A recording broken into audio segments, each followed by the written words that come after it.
From pretty much the present, this is your host, Adam Graham, bringing you a week of old-time radio detective podcasts from 2012. Because these podcasts are many years old, any offers or information included in the podcast may not be valid unless they're currently reflected on our Great Detectives of Old Time Radio website at greatdetectives.net. Here now is a week of old-time radio detective podcast.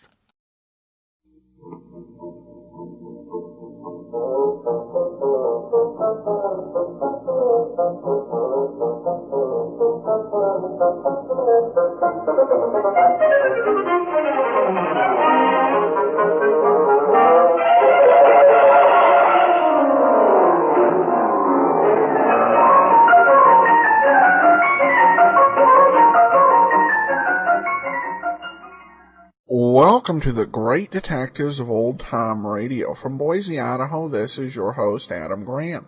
If you have a comment, email it to me, box13 at greatdetectives.net. Give us a call, 208-991-4783, and become one of our friends on Facebook, facebook.com/Radio Detectives.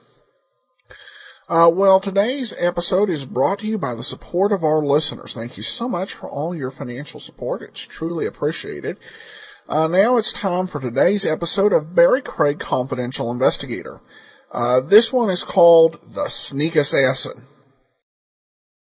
William Gargan stars as Barrie Craig, Confidential Investigator.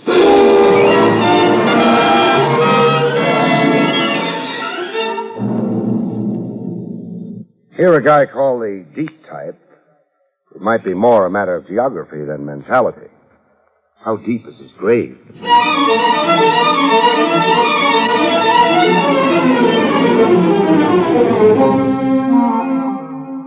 The National Broadcasting Company presents William Gargan in another transcribed drama of mystery and adventure with America's #1 detective, Barrie Craig, Confidential Investigator.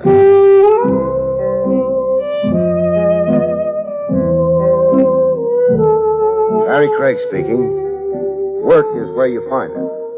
When the case of Harry Jarvis fell into my lap, I was 900 miles from home base, motoring south along the Florida highway. My destination, Miami. I wanted to see how horses were treating men at the big winter track.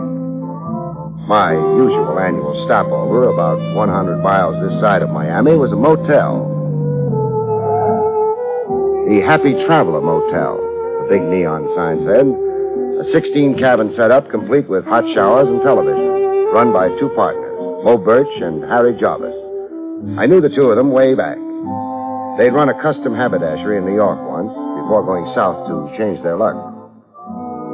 Inside, I found Mo, but missed Harry. The last I seen Harry, he said goodbye. For keeps, Mo? Yeah. After you two being inseparable for 10 years? 12.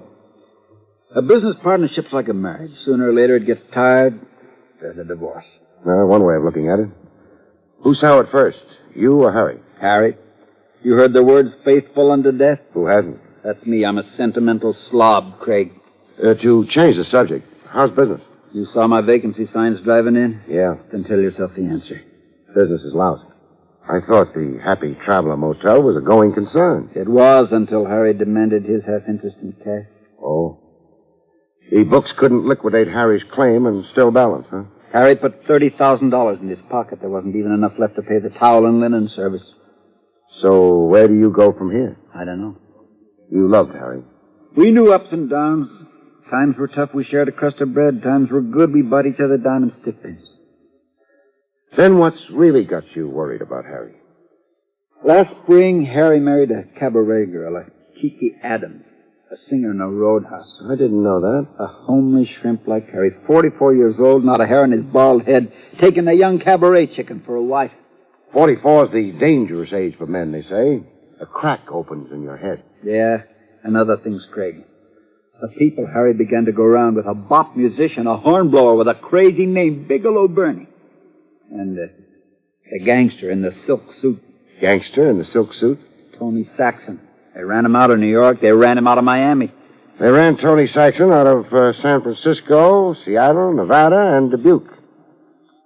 It could only be my imagination, something out of my nervousness for Harry, but the last days before we dissolved partnership, to me, Harry had a frightened look, like he was... Scared for his life? Yeah. And another strange thing. Yeah? He took his money and went. He had a bus ticket for Key West, he said. The bus at 6 o'clock that night. But? I asked the driver the next day, Krogan, the driver. He stops over here to grab a bite and wash up. How did Harry look to him on the bus, I asked. But no Harry. Krogan said Harry never got on that bus. You find it mysterious? What I find more mysterious is that Harry's wife, Kiki Adams, is still right here in town, in the same furnished apartment they rented last spring. Maybe Harry ditched her. Crazy the way he was over her? Impossible. Also, thinking from the angle of the wife, the cash opportunity she grabbed when she married the poor fish Harry. Harry's $30,000 in cash. Exactly. I ask you, would Kiki let a gold mine slip away on a bus? Craig, I need some help. Well, I figured only to stay overnight. Stick around, Craig. Find Harry for me. All right, I'll stay a few days. Try to find out what did happen to him. What cabin have I got? Cabin 4, the best. You get washed up, Craig. Then I'll broil you a steak. Free. On the house.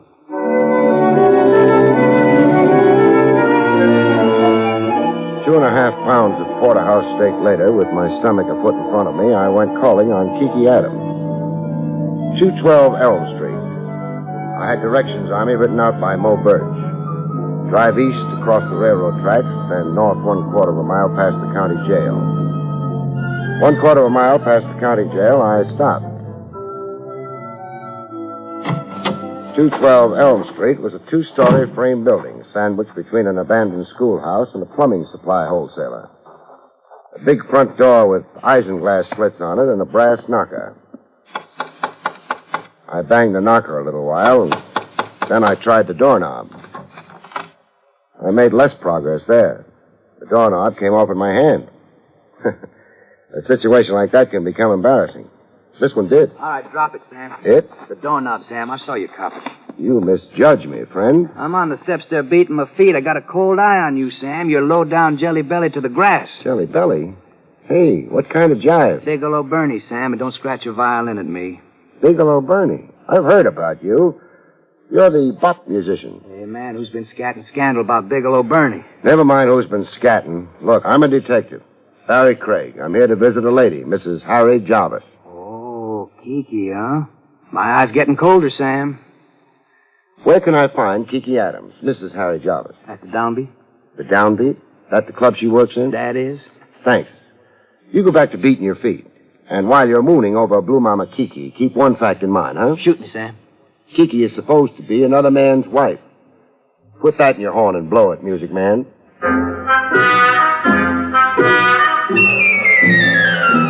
I caught up with Kiki a half hour before her cabaret act commenced. She was in her dressing room doing back bends. Say, you're wasting calisthenics, lady. Strengthening your back muscles won't do a thing for your voice. I'm off the singing bit, lover. Oh? Yeah. Too many canaries around. Every kid out of high school. I see what you mean. Oh, I get trampled in the mob. So I worked out a specialty number. Acrobatics, obviously. Well, more than that. I do a back bend while tooting on the sax. See it? Vividly. While in the back bend, there's a glass of bubbling champagne on the floor. You get off the sax and drink the champagne. Without spilling the drop. Will the act get me to Miami? Unquestionably. Who'd you say you were, lover? Barrie Craig. Sagittarius? Sagittarius? Your astrology sign. Oh, no. Taurus the bull, I think. Taurus. What I do? Yeah. You can be favorable for me. Okay, lover, it's a date. After my 12 o'clock turn, whistle me over. A low, sweet whistle, lover. Now scram, huh, so I can practice? I got to drive Kiki home after her 12 midnight turn was extended to, upstairs. Make yourself comfortable. To do that, I'd have to take off my shoes. Be my guest. Well, how you like my home sweet home? Charming. Lala, the crummy dump. It could use a coat of paint. It could use a match. I know the answer. What? Move. Tell that to my husband. I will. Where is he? Harry's away on a trip. Oh. Lover, I want to set you straight. On? How you got here. Well, you invited me. To pass the time socially. I'm a night owl, not a butterfly. Have I made a pass, doll? No, not yet. So why the sermon? I got a canned speech I use on guys I pick up with. All right, finish it. I don't like talking to myself when I get home after the show. I tried being an introvert once. I don't like it. You're up here only for conversation, lover. End of canned speech. All right, if I made a speech now? Speak. Exactly where is Harry Jarvis? Why should you care? I'm worried about him. Worry? You know my husband? I do. Know him and like him. Well, this is news. You never asked me why I popped into your life. No, I assumed you were just another John looking to get acquainted. I looked you up on Harry's account. To put it simply, I'm a detective. A detective? With Harry on your mind? Yes. Why? What's with Harry? He isn't around. If I told you he's away on a trip. You failed to say where. Where? Well, I don't know. Well, you're his wife. Well, sure, but he didn't say where he was off to. I didn't even see him when he left. I was at the club. There was a note waiting for me when I got home that night. Well, what did the note say? Say, called away for a few days, something like that. Well, when was this? No, 8 days ago. Where's the note? I got rid of her. What reason would I have to save her? Well, in these 8 days, has Harry contacted you? No. And you didn't find that strange? I guess I did a little, but... But? This may shock you. I'm shock-proof. It was a relief with Harry away, so I didn't worry too much about his silence. You see, Harry's in his middle age. But you married him. Yeah, I did. Why? Why? Search me, I ask myself. I'm going to ask you a big question now. Get on record with an honest answer, and you'll thank yourself sometime. What's the big question? Did you know Harry had liquidated his half-interest in the Happy Traveler Motel? That on or about 8 days ago, Harry had $30,000 in cash on him? Well, I knew he was selling out in the motel. I know he'd already done it without the cash. Something happened to Harry? Until I know better, I'm proceeding on that premise, Mrs. Jarvis.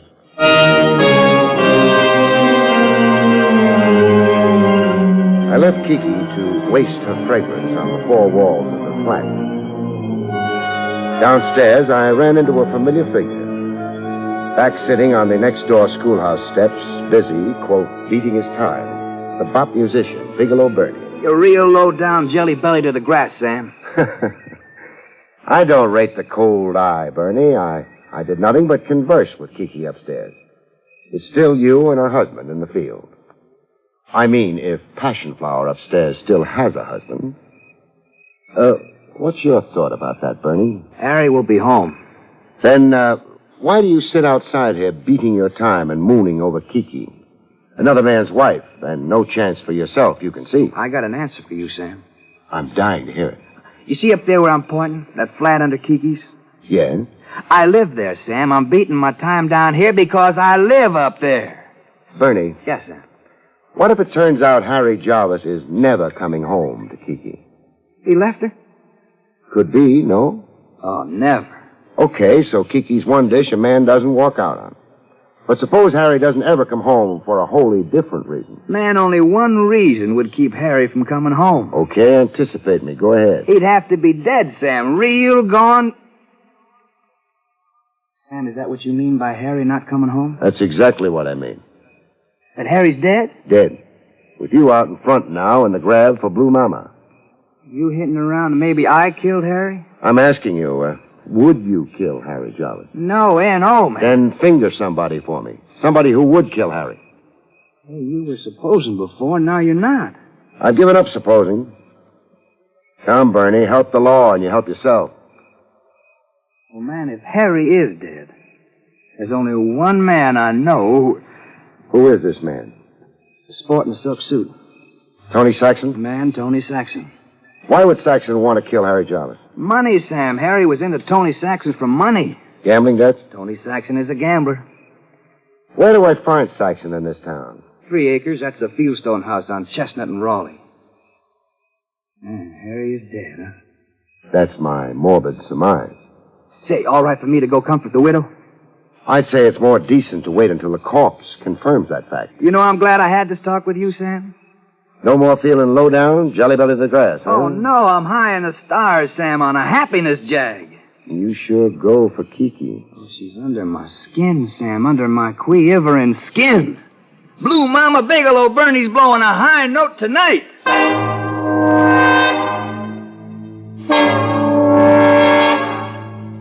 I left Bigelow Bernie swinging in the trees and went to look up Tony Saxon. A Fieldstone house. The house was lit up like the people inside it were afraid of the dark. Every room inside, and floodlights outside on the big lawn.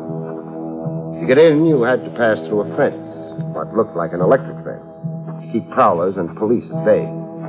I looked for a buzzer, but couldn't find one for the life of me. While wondering how to get in, somebody solved the riddle for me. How do you do from behind that closed my eyes? I came to with something rattling in my ears. The rattling of bone like teeth. When I got my eyes open enough, I saw what it was. Chips. Ivory gambling chips on a green dice table. I was stretched out on the dice table. He's up 6 and 32. You win, Morty. Pick up your money. A sport in a black silk suit. Tony Saxon. What's this 6 and 32, mister? The time it took you to come to. We made a bet on it here. Me and Morty and Fatso. A bet on how long I'd be out? I said 10 minutes. Fatso there said 8. Morty's bet was 6 minutes. You were out 6 minutes and 32 seconds on my stopwatch. Morty's bet. Morty there owes me a cut for cooperating. Beat it, boys. But not too far. Beat it just far enough to be able to keep me covered, fellas. We don't shoot fish in barrels, Craig. Then give me a running start if you really want to be sportsmanlike. You got death on the brain, Craig. Craig. You keep calling me Craig. Your name. You know. Your wallet says, so does your police license. Did you restore everything back to my pockets in good order? Everything except your gun. You get that on your way out. Irene in the main foyer. She has your hat and your gun. So tell me. One of the boys, Fatso there, saw you prowling outside. He figured you were a lonesome stick-up casing 3 acres. He tapped you. My head doesn't just feel tapped. What happened to all the lights? Lights? The place was all lit up 6 and 32 ago. We turned them off. What happened to all the players? You're pretty smart. Smart enough to know you had a few games going here. Fatso didn't figure me a stick-up. He figured me a cop spelling a raid. He tapped me out until you shooed your guests home. I won't admit it or deny it. What can I do for you? Hand over the corpse of Harry Jarvis. Harry Jarvis is dead. I'll make book. Dead but no corpse. Not yet. That's bad news if true. You lost a friend? A debtor. Harry owes me $20,000. His paper. Maybe you owe his estate $10,000. How's that? The last Harry was seen, he had $30,000 on him. Good night, Craig. Morty, show Craig out. Hold up here behind an electric fence. After being thrown out of as many states as I can name, who do you pay protection to, Saxon? Grandma Jones. Grandma Jones? My landlady. I rent 3 acres from her. Good night, Craig. Find Harry, let me know. A client of mine dies, I like to wire flowers.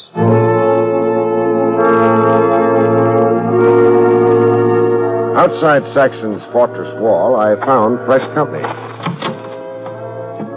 chap parked in my car, sprawled on the rear seat. He looked dead until he spoke. Don't you be alarmed, friend. You better be alarmed. I'm pointing a gun at you. Well, put it away. My name's Frawley. Bill Frawley. I'm the law here in Northgate. That is all the law they got this side of the county seat. Why don't you put the gun away? When I see the badge. Here it is. See, I was by a spruce across the street a while before. When that Saxton croupier came down on your head? You just watched the show? For now, I'm the law, but I'm peacefully inclined when it comes to Saxton's game. He's the kind of commissioner's problem, and I got my complaint about Saxton up with Commissioner Hawkins right now. Besides, I was standing under that spruce with other things claiming my thoughts. What other things? Harry Jarvis, is he dead? What's your answer to it? Dead. Same conclusion you came to, friend. How do you know? Well, see, I was talking to Bigelow Bernie after you had talked to him. Oh, I see. I got something down at the jailhouse now that kind of proves Harry Jarvis is dead. You have to come see? I do. Let's start it up.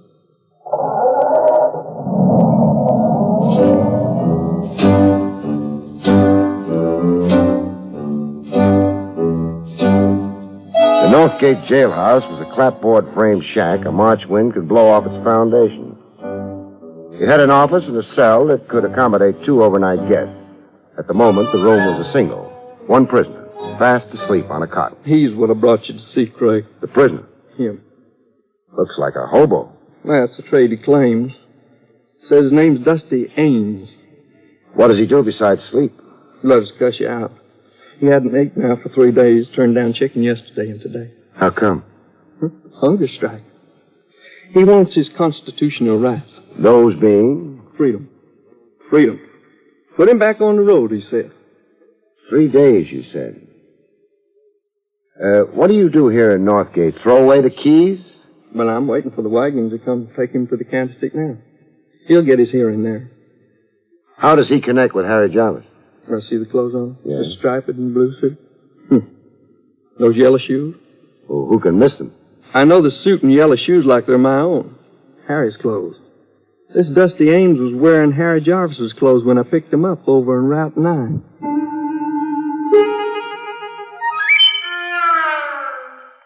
When Dusty Ames came awake, he began to howl. I want my rights. I'm a Federalist.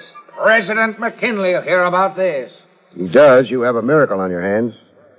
Look, Dusty, if you've got any wits, collect them. Wits? Why, sir, I was professor of cosmological dialectics in Katydid College. But the road got into your blood, huh? Call of the wild Mackinaw. So you turned in your cap and gown... Took to the open highway. And killed a man here in Northgate. That's a lie. You're in his clothes? I found those clothes, sir. We've been asking you where. I wouldn't tell the sheriff. Why should I tell you? Because when it comes down to it, I'm going to beat it out of you. Civilized man always reverts to the beast. Your predecessor in those clothes was a dear friend of mine, Dusty. A dear friend. A man's greatest possession in a cold, materialistic world. Sir, I have a poem right here in my pocket, after the fashion of Edgar Guest. I'll read it. No matter where the road may go, I'll always think of dear friend Joe.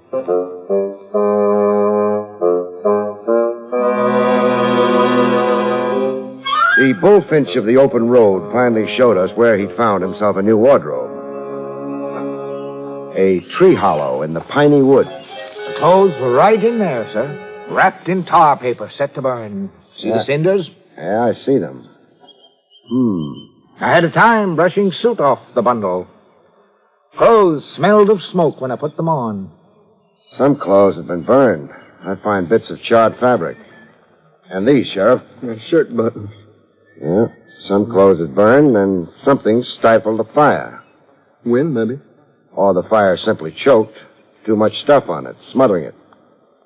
How did you come on it, Dusty? I had my repast to tend to. It caught me a stray chicken. Fat little thing, 6 pounds.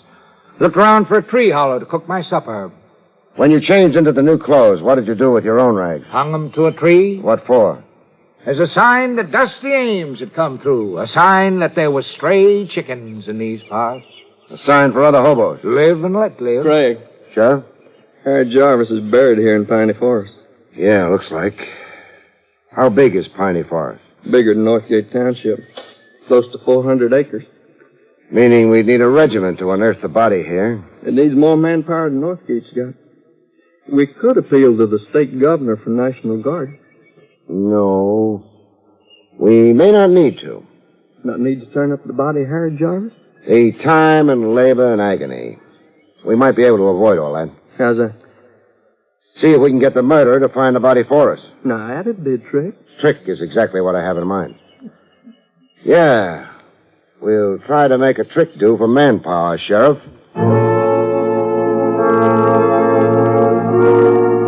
I briefed Sheriff Frawley on what I wanted him to do. I'm to let the word get out that we got ourselves an eyewitness. That your hobo prisoner let on he'd seen the actual murder and burial in Piney Forest. Now, who do I let the word out to? The town elder and the town idiot, just so the news percolates. Just so it reaches Kiki Adams, Tony Saxon, and that bop musician. Bigelow Bernie. I know what. What? I'll step into that downbeat club and have some beers. You know, ain't nothing like a barroom for loosening a man's tongue. Yeah, you do that. Now, when the word does percolate, I still ain't exactly clear. Our phony eyewitness right off becomes a marked man. The killer, whoever he is, must pull a repeat performance. Kill Dusty Ames, I guess. Yes, yes. Oh, the wool around your brain. Well, I still don't see. Dusty Ames is safe in the jailhouse. Safe?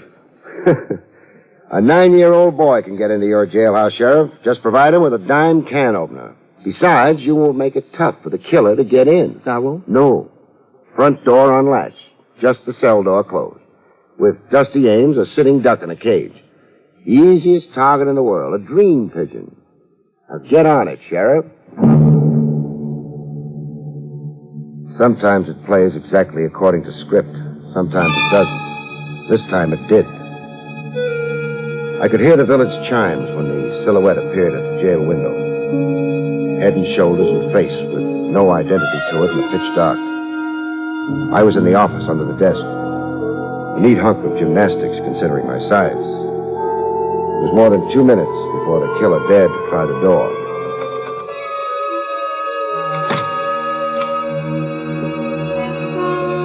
His feet were 6 inches from my nose when he stopped dead center in the office. I had to imagine the rest. My line of vision was too low now. I imagined him estimating the sleeping figure of Dusty Ames, estimating how to make his shots effective. I didn't wait for the murder of the hobo. I just took aim at a 45-degree angle from the floor and shot my pigeon in the leg. That's your killer. It's time for rejoicing. But I didn't feel that way this time. I only felt like getting drunk. It kept me like a fox playing games with a rabbit. How's your leg, Mo? On fire. Why didn't you aim higher? Mo, why did you ask me to find Harry? I asked you to find Harry to demonstrate to me how safe I was. I decided to make a test with you, a smart New York detective. If you couldn't catch me, nobody could. I could stop worrying. Well, you gave me a demonstration. You killed Harry for his $30,000. You've got it stashed away. I killed Harry because I was too old to start over again. We made a life together, and Harry was condemning me to death. Bankruptcy isn't death, Mo. At my age, it is. And my condition, it positively is. Your condition? Heart, liver, kidneys.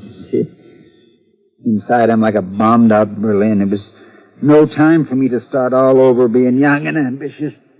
Mo, my thought is you're a little off. No, my friend. Say I'm worn out in the world, that's all. Just say that at 53, I, Mulbert, got so confused I fired a gun at Harry Jarvis. I want to know where you buried him, Mo. Sure. You want to know, and I'll tell you. Right now, I think. Sometimes you take no pleasure in the catch. Sometimes all you want to do is get drunk.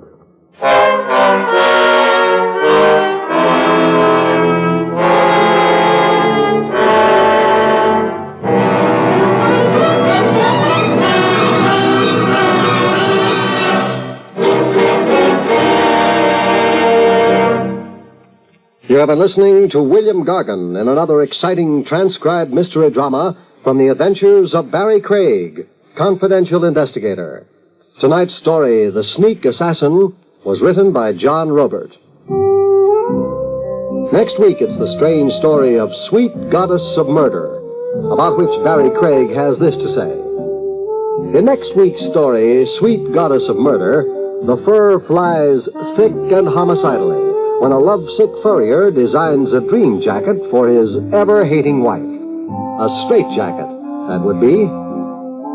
The National Broadcasting Company has just brought you an NBC Radio Network production with William Gargan, starring as Barrie Craig, confidential investigator, directed by Arthur Jacobson. Also heard were Parley Bear, Herb Ellis, Betty Lou Gerson, Marvin Miller, and Joe Cranston. Eddie King speaking.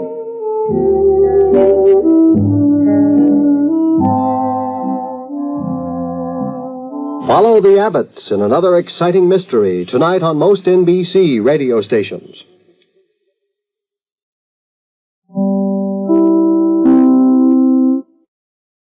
Welcome back. Well, a kind of interesting way to get peace of mind by putting one of New York City's most determined manhunters on your trail.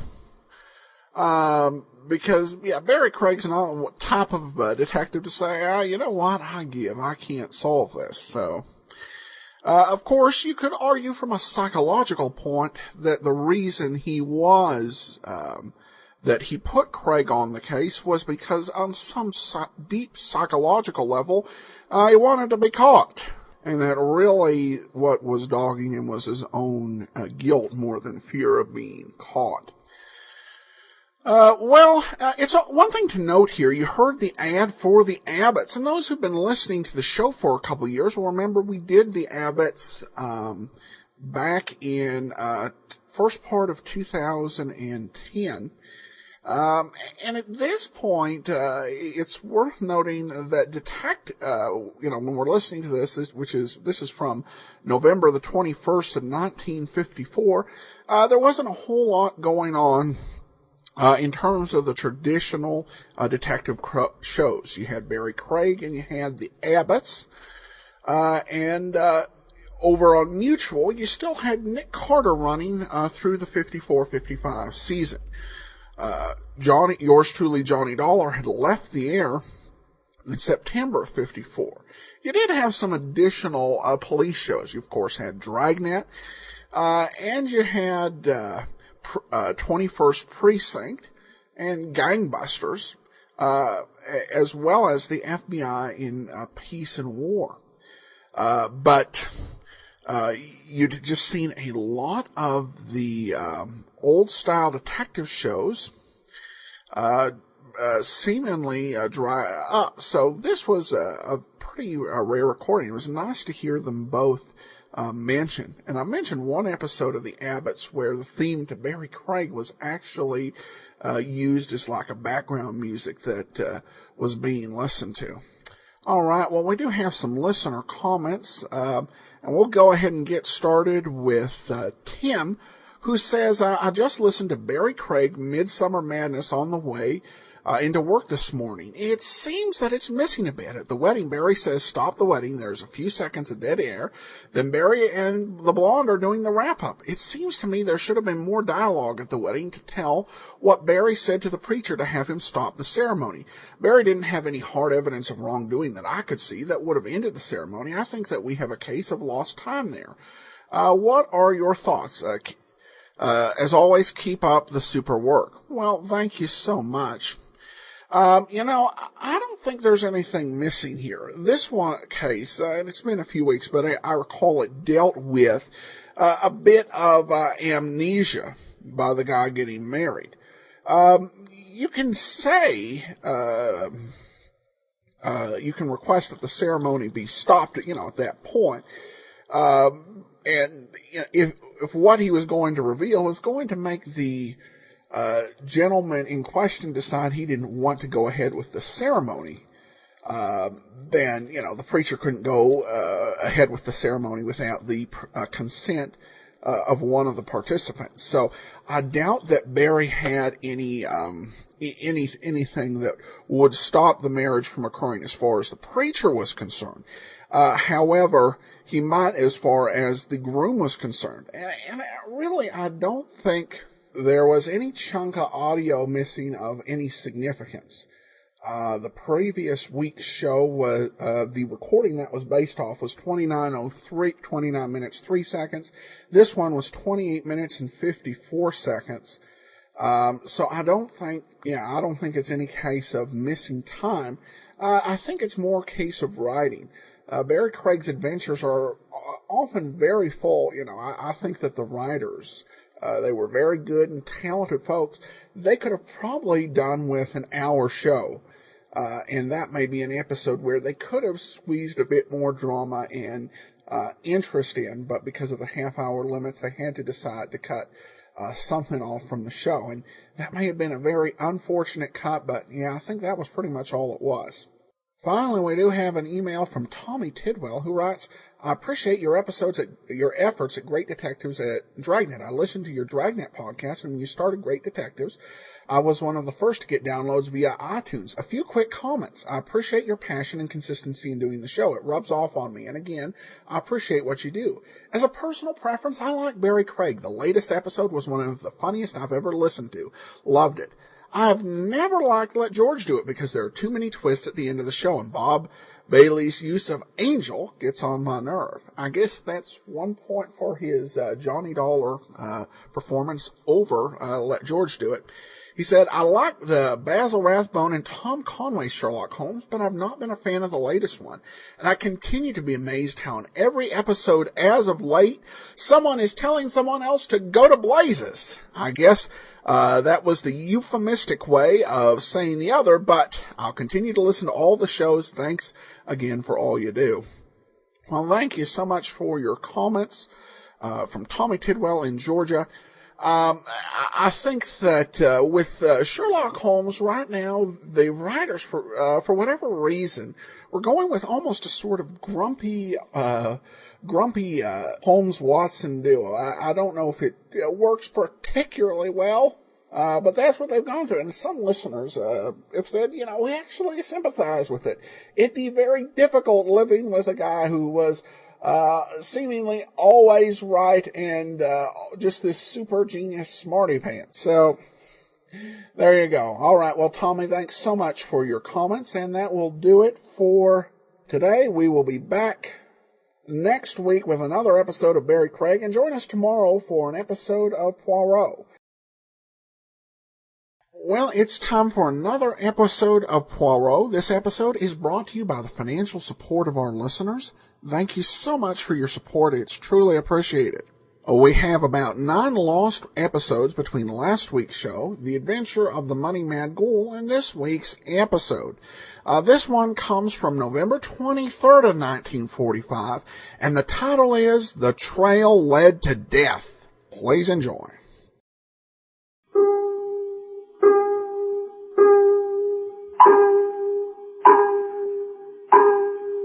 Time and the little grey cells. These will always catch the criminal.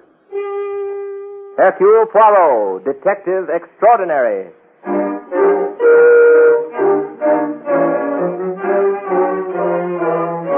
From the thrill-packed pages of Agatha Christie's unforgettable stories of corpses, clues, and crime, Mutual now brings you, complete with bowler hat and magnificent mustache, your favorite detective, Hercule Poirot, starring Harold Huber in The Trail Led to Death.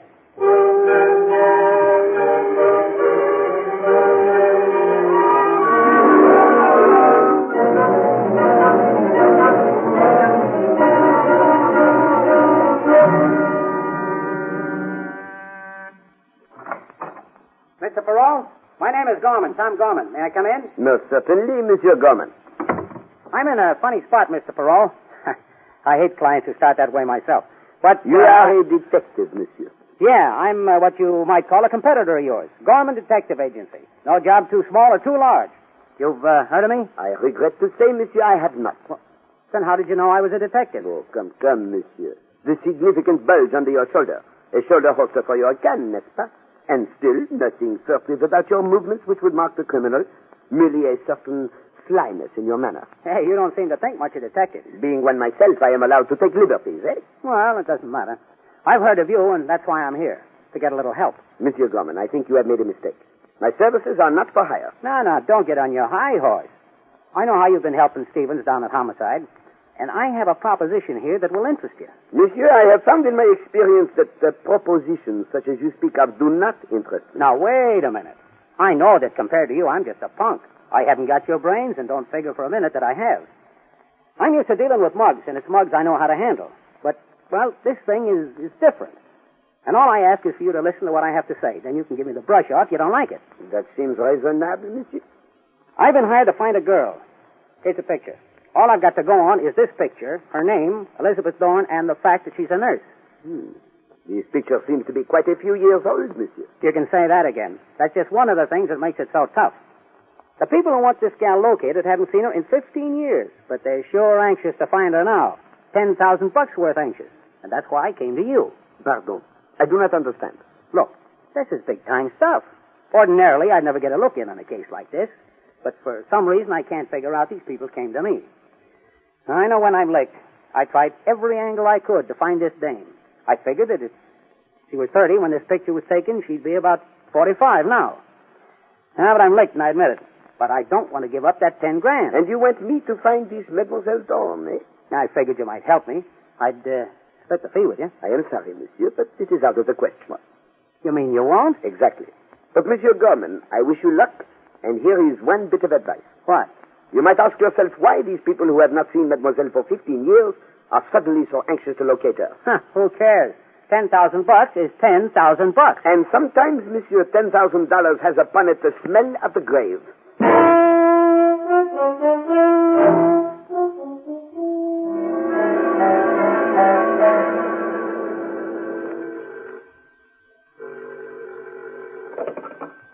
Hello? Hello. Dilly? Oh, Elizabeth. How are you, dear? Worried, Dilly, worried. Sick. Well, they haven't found you, have they? No, thank heaven, but I feel this is the year. Well, you've stayed away from them for over 10 years now. What makes you think they'll find you? Oh, I'm not worried about myself, Dilly. It's Jimmy. If they ever get their hands on him, Now, stop worrying. It won't do you, nor the boy, nor your work any good. Oh, Dilly, you're a wonderful person and a real comfort to me. I don't know what I'd have done without you. You'd have done very well. You always had courage and brains. But I'm beginning to get that feeling again, Dilly, about things closing in on me. Where's Jimmy? I sent him away to the country. Usual place? Yes. And Dilly, if anything happens to me... Elizabeth, now listen stop to me, Dilly. imagining things. Listen to me. If anything happens to me, I want you to take care of Jimmy. You know I will. He'll be 21 in another month. And if anything should happen, I want you to tell him the whole story. I'll do better than that. I'll tell the police so that we can catch such thieving scoundrels. All right, Dilly. You're sure you don't want to tell the police now? I can't, because then I'd have to tell Jimmy, too. Well, all right, Elizabeth. You can count on me, dear. Oh, heaven bless you, Dilly. Goodbye.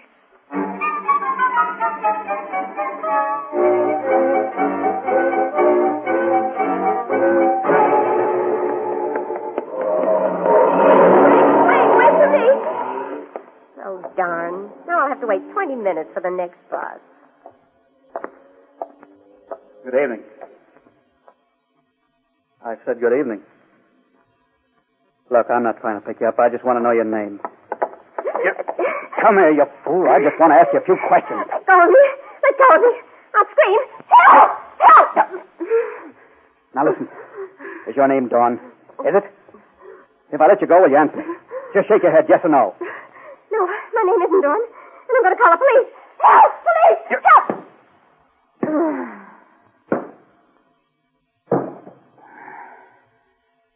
If you hadn't yelled, you poor fool, you might still be alive.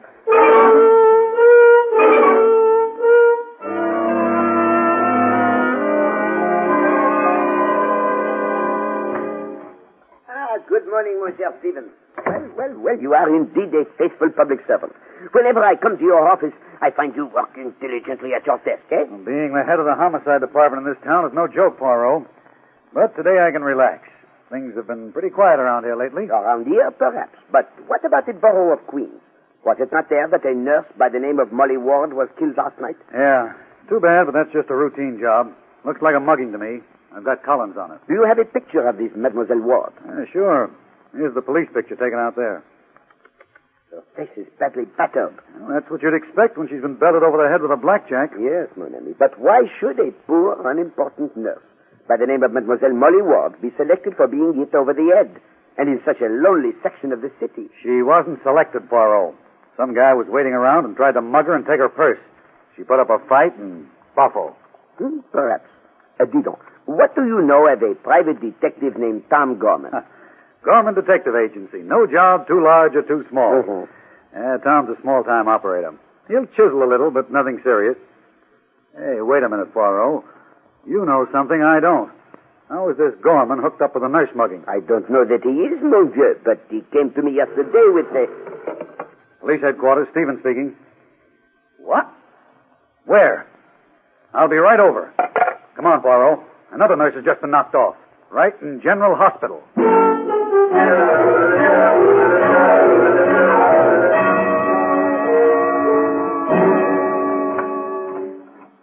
Miss Wood, I understand you're the head nurse here. Why, yes, I am. I'm Inspector Stevens of the New York Police, and this is Hercule Poirot. Oh, yes, I've heard of Mr. Poirot. If anyone can solve this brutal killing, I'm certain he can. You are most kind, mademoiselle, but it is the good Stevens who is the authority on mugging. Now, wait a minute, Poirot. I didn't say this was a case of mugging, nor that it has anything to do with that murder of the nurse out in Queens. But you will admit, mon ami, that the coincidence of two dead nurses gives one furiously to think, n'est-ce pas? Well, I don't know about this other nurse you're discussing, but I'm willing to swear that Miss Dilly's death was no case of mugging. What makes you say that? Because of the man who came here to see her. What man? What did he look like? Well, it's difficult to describe what the man looked like. All I remember is he was of medium height and wore a blue pinstripe suit. Is it a custom at this hospital to permit nurses to have visitors? As a matter of fact, Mr. Poirot, it's not. This man was so insistent that I allowed Miss Dilly to come down to the reception room. What happened then? I don't know, Inspector. When she came into the room, I left. But is it possible, mademoiselle, that you overheard perhaps a bit of their conversation before you closed the door? I do remember hearing him ask her if she knew a woman by the name of Elizabeth Dawn. But then I closed the door and couldn't hear any more. Tiens, that is most interesting. Did you know this, Mademoiselle Dawn? No, I'd heard of her. She worked here several years before I came. I've been told that in addition to being an excellent nurse, she was quite a beautiful woman. Did the unfortunate Miss Dilly know Elizabeth Dawn? Why, I really couldn't say. Come on, Poirot. We've got to lay our hands on that guy in a blue pinstripe suit. Let's get out of here. A little moment, please, Stevens. Perhaps Mademoiselle Wood can inform us if she heard any sounds or screams in the reception room when she left Mademoiselle Dilly alone with the visitor. No, I couldn't. I'd gone upstairs to my office to check into hospital matters. I first noticed that Miss Dilly hadn't returned to her ward when I checked it about an hour later. Poirot, there's something behind all this. How perceptive of you, mon ami. There is indeed.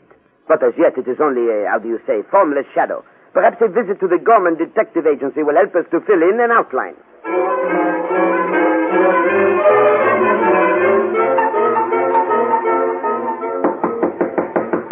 Hey, open up in there. This is the police. Okay. Keep your shirt on. I'm coming. Take your shoulder away from the door, Stevens. He will open it voluntarily. Oh, it's you, Inspector. All right, Gorman, let us in. We want to talk to you. Make yourselves at home. How are you, Poirot? I am well, and most happy to see that you are wearing a gray suit. Blue pinstripes is not a healthy pattern just now.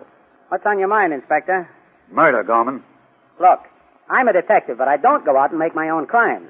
If you're talking about that nurse, you're wasting your time. I know nothing about it. Who are you trying to kid, Gorman?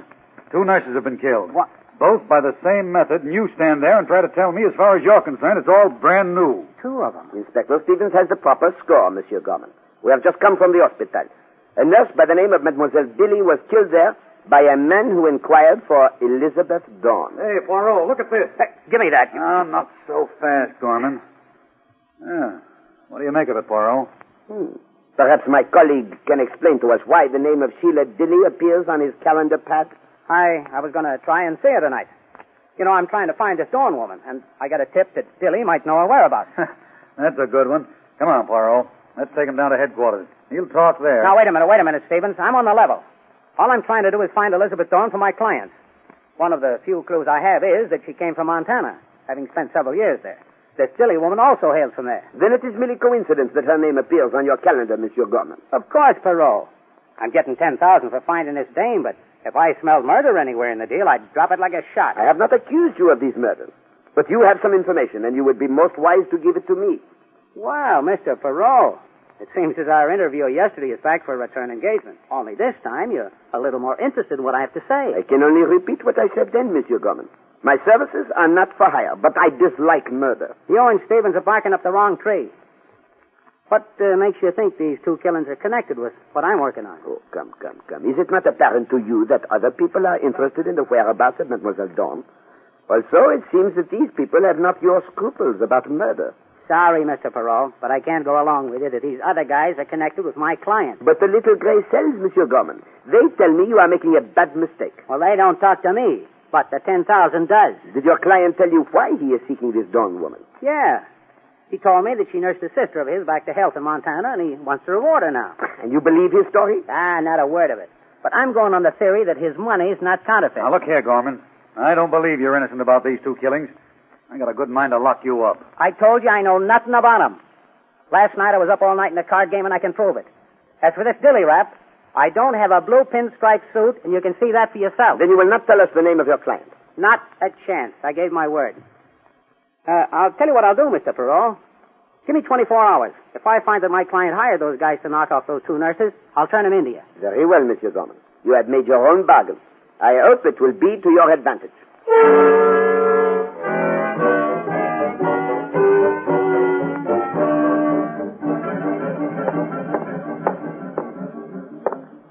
Calm down, Poirot. You'll wear out the floor of my office. What is the matter with those Montana police? The answer to our teletype should have been here hours ago. Hey, what's wrong with you, Poirot? I've never seen you so nervous before. It is the delay of that teletype. I know it will give us the motive for those killings. Well, I wouldn't worry about that.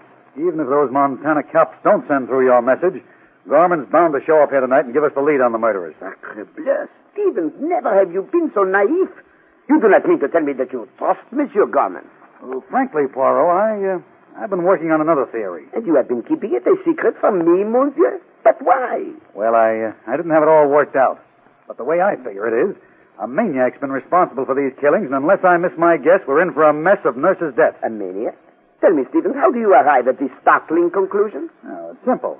Some guy who lost a wife or someone else close to him because Elizabeth Dorn botched up the job of nursing her has gone out of his mind and is going around killing all the nurses he can find. Mon ami, it is a pity that all that thought should be wasted on such a worthless theory. Now, oh, come on, Poirot. That message from Montana's coming in over the teletype now. Excellent. Hurry, Stevens. Well, now we'll find out something. Yes, mon brave. I think we begin to arrive in the vicinity of somewhere. Elizabeth Dorn, resident of Butte, 1927 to 1930. Registered nurse, employed last 2 years here by James and Ellen Fenway as nurse for James Fenway II. All trace lost of her after death of James and Ellen Fenway when she disappeared with their child, adopted by her. Last known to have worked for Dr. Henry Monkton in New York City. Quickly, Stevens. Where to? To find this Dr. Monkton.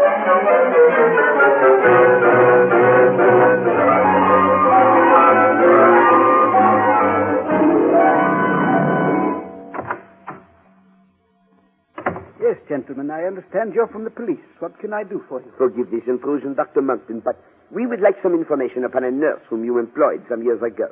Her name was Elizabeth Dawn. Well, gentlemen, you're fortunate. As you see, I'm an old man. My memory isn't what it was in my youth. There have been a lot of people inquiring about Miss Dawn lately. Who are they? What do they look like? I don't think they knew each other. One was a youngish, heavy-set man with a face like a bull. Monsieur Gorman? That isn't the name he gave me. It wouldn't be. And the other? The other was a fair man in a blue pinstriped suit. Thank you. But about Mademoiselle Dawn? Oh, yes. Well, Miss Dawn was an extraordinarily good nurse. Very intelligent, and as I remember, very nice to look at. Is that all you know about her? Well, really, sir, I don't make it a habit to become great friends with my nurses. But of course not, Doctor. But perhaps you knew of some friends Mademoiselle Dawn had who might be able to help us, eh? Believe us, Doctor, it is most important. Well, that's the same question that the others asked me, and I must have given them the wrong information. What makes you say that? Well, they came to me a few days ago, and I managed to recall with some difficulty that Miss Dawn did have one close friend. A Miss Dilly. Dilly? Why, that's... Exactly, Stevens. A most logical maniac, n'est-ce pas? Please go on, Doctor. Well, then they came back today. Together this time, Doctor? No, still separately. And they told me I must have had the wrong name. Well, then it came to me. I had looked into my files meanwhile, and I found that Miss Dawn had one close friend who used to look after her little boy. Yes, Doctor. And the name of the friend? Dillon. Miss Emma Dillon, yes. 957 West 2nd Street. You see, gentlemen, that was how I happened to make the mistake in names. Miss Dawn used to call her Dilly. A natural mistake on my part. Most natural, Doctor. And most costly. And fatal for poor Mademoiselle Dilly. Come, Stevens. Let us march. This time I'm way ahead of you, Poirot. We've got to get to Miss Dillon, but fast.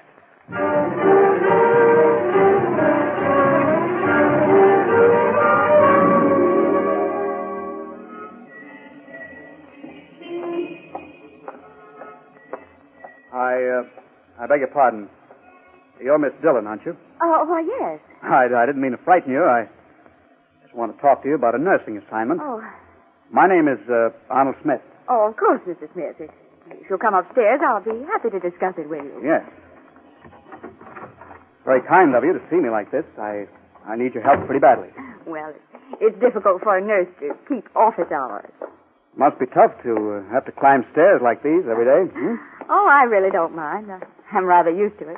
You live all alone? Yes, it's too late to change my way of living now.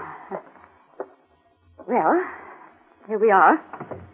Thank you.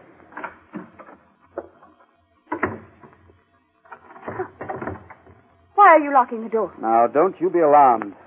But it's necessary that we aren't disturbed. Why? What could you possibly... I'm looking for certain information, Miss Dillon, about a friend of yours. An old friend. A Miss Elizabeth Dawn. I don't know anyone by that name. Oh. Well, now you see why I locked the door. It may be necessary for me to jolt your memory. Stay away from me. Now, you may as well know the truth. And tell it. Dr. Monkton told me you knew her. Now, come out with it. Out with it. Where is she? Put that picture down. No wonder we couldn't find Elizabeth Dawn. We were looking for a nurse, and all the time she was right under our noses. Well, I think I'll just take this along with me in case some other people come around looking for Elizabeth. Who would have thought that Elizabeth Dawn, who was a nurse, could have become Diana Rogers, the famous actress? What are you going to do? Oh. Goodbye, Miss Dillon.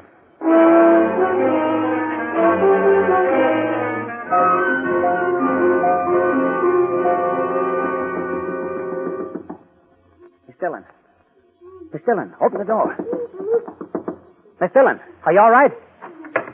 It wasn't locked. Holy smoke. Help, stop it. Stay away from me. It's all right, Miss Dillon. I'm a detective. Tell me what happened. A man came. He found out that Elizabeth Dawn was Diana Rogers. And he took all the pictures of her. Got to stop it. Dead. Diana Rogers. Miss Dillon? Miss Dillon, this is the police. Open the door. This is a fine mess. That door will hold till I get out the window. All right, stay where you are, Gorman. Okay, Inspector. Okay, you got me. Alas, mon ami, we were too late for the poor Miss Dillon. Yeah, but not too late to catch a murderer. Come along with us, Gorman.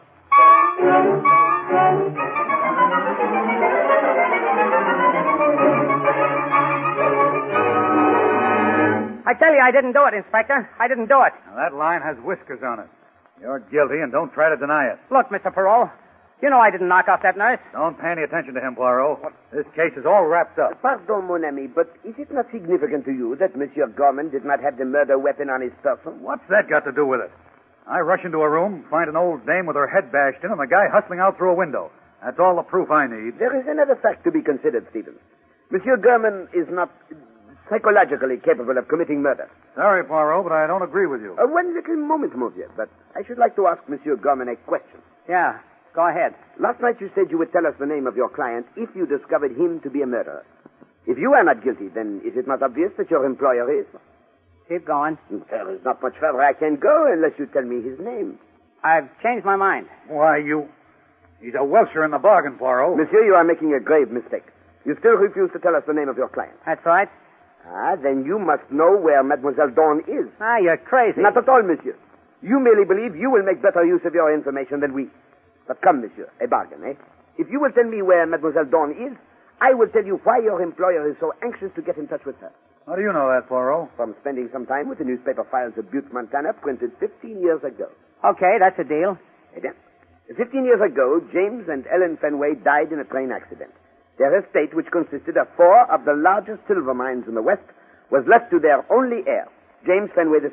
Yeah, I remember the kid from the teletype. James Fenway's will appointed as trustees the board of directors of the Hercule Company of Montana.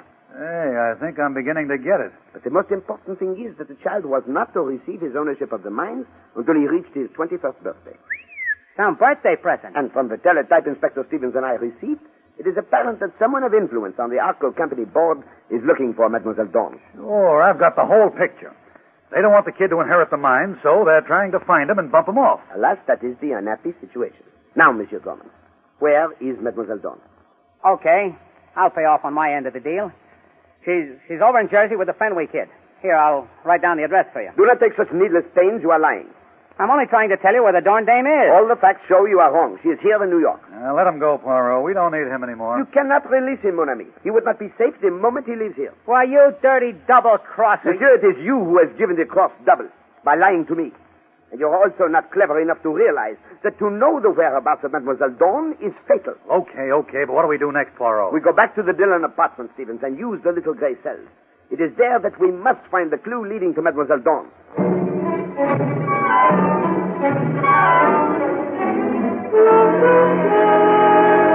I don't know, Poirot. We've been through this place with a fine-tooth comb and haven't found a thing. But we cannot allow ourselves to fail, mon frère. Others found things here that helped them. We've ripped open drawers, turned up carpets, and all we've gotten out of the whole thing is a wrecked apartment. Wait, what have you there in your hand? Some old theater programs. Yeah, they belong in this trash basket. No, let me see them. Huh? They don't mean anything except that this Dillon dame liked the theater.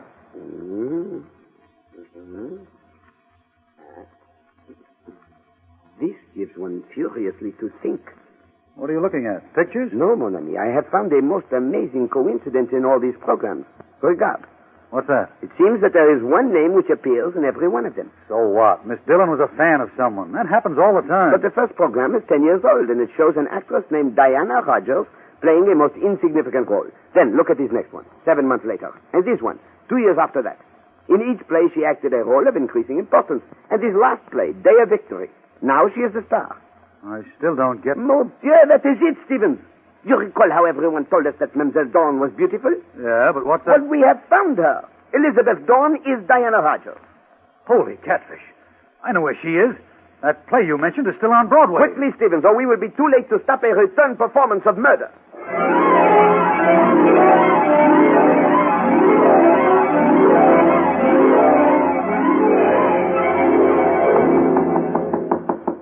This is her dressing room, Mr. Chisholm.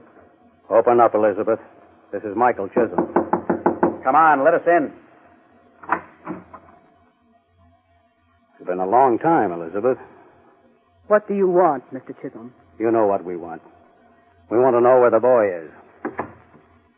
I'll make a talk, Mr. Chisholm. I prefer the gentler method, Smith. Well, Elizabeth? Why do you think I took him and ran away from Montana after his parents died? I've often wondered. I knew that you'd been stealing from Mr. Fenway. I also knew that you intended to put the boy out of the way so that you could take over the mines. How true, my dear. But unfortunately for you, your accusations will never be heard outside of this room. What are you going to do? Now, Mr. Chisholm? No, Smith. Not just yet. There's a matter of Miss Dorn. I beg your pardon. Miss Rogers signing this sheet of paper. What is it? The Fenway boy won't be 21 for 2 more days. Until that time, you're his legal guardian.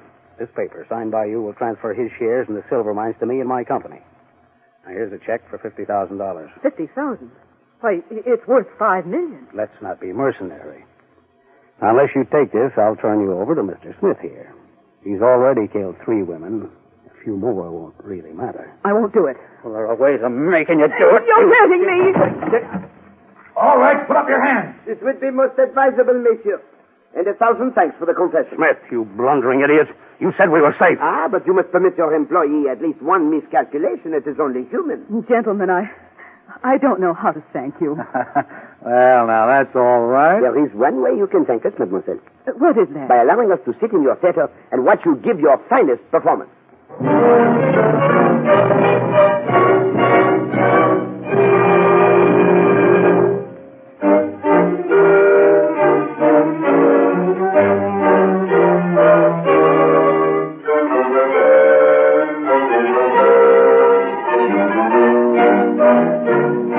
Be sure to listen next week when Agatha Christie, America's favorite mystery writer, brings you her favorite detective, Hercule Poirot, starring Harold Huber in Murder is a Private Affair.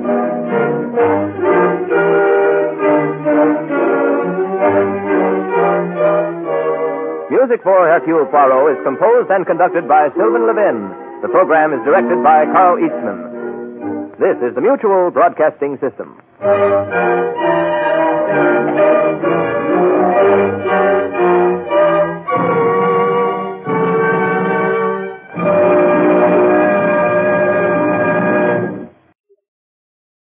Welcome back. You know, I think with Barrie Craig on Monday and Agatha Christie's Poirot on Tuesday, we may have the two strongest mystery programs that are back-to-back we've had during the series.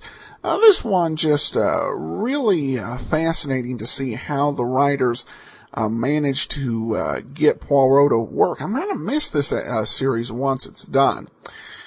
We do have one listener comment. Now, this one's actually from an iTunes review of the Abbott series, or the Thin Man series.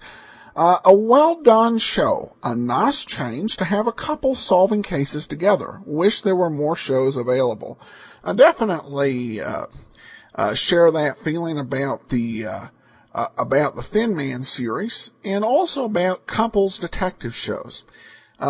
We do actually have a couple other couples detective shows that we're saving for later on. Don't want to run them all together, but we've got It's a Crime, Mr. Collins, and Mr. and Mrs. North that we're going to end up playing eventually.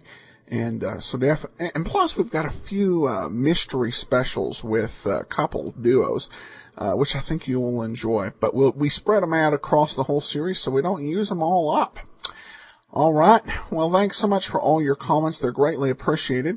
That will do it for today. We will be back tomorrow with Let George Do It, and then join us next week for another episode of Poirot. Oh, I should also let you know some of the lost episode titles. We actually only have the first two after last week's show. The Parallel Murder Case on the 20th of September, and the Jade Elephant on the 30th. So the rest of the shows, the titles between this one and last one are unknown. But we have actually the next 2 weeks no lost episodes at all. So, all right. Well, join us back here again. Well, today's episode of The Great Detectives of Old Time Radio is brought to you by the financial support of our listeners. Thank you so much for all of your support. And here now is today's episode of Let George Do It. See me once, you've seen me twice. Personal notice, danger's my stock and trade. If the job's too tough for you to handle, you got a job for me, George Valentine. Write full details.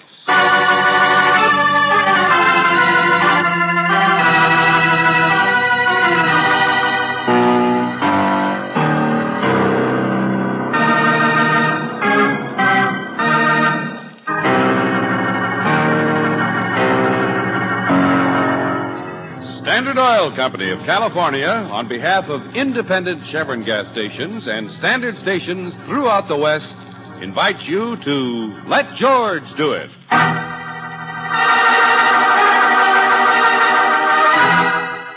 See me once, you've seen me twice. Another adventure of George Valentine.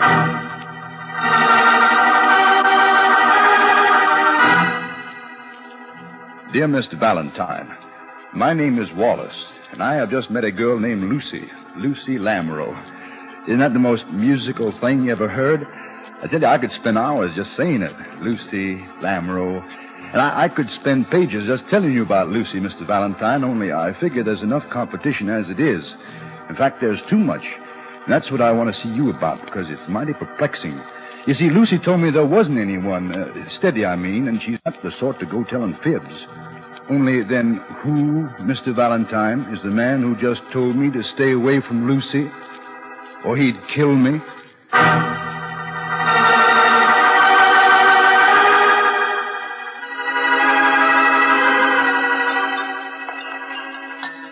This man said he'd kill you, Mr. Wallace? Oh, I'd much rather you just call me Wally, Miss Brooks.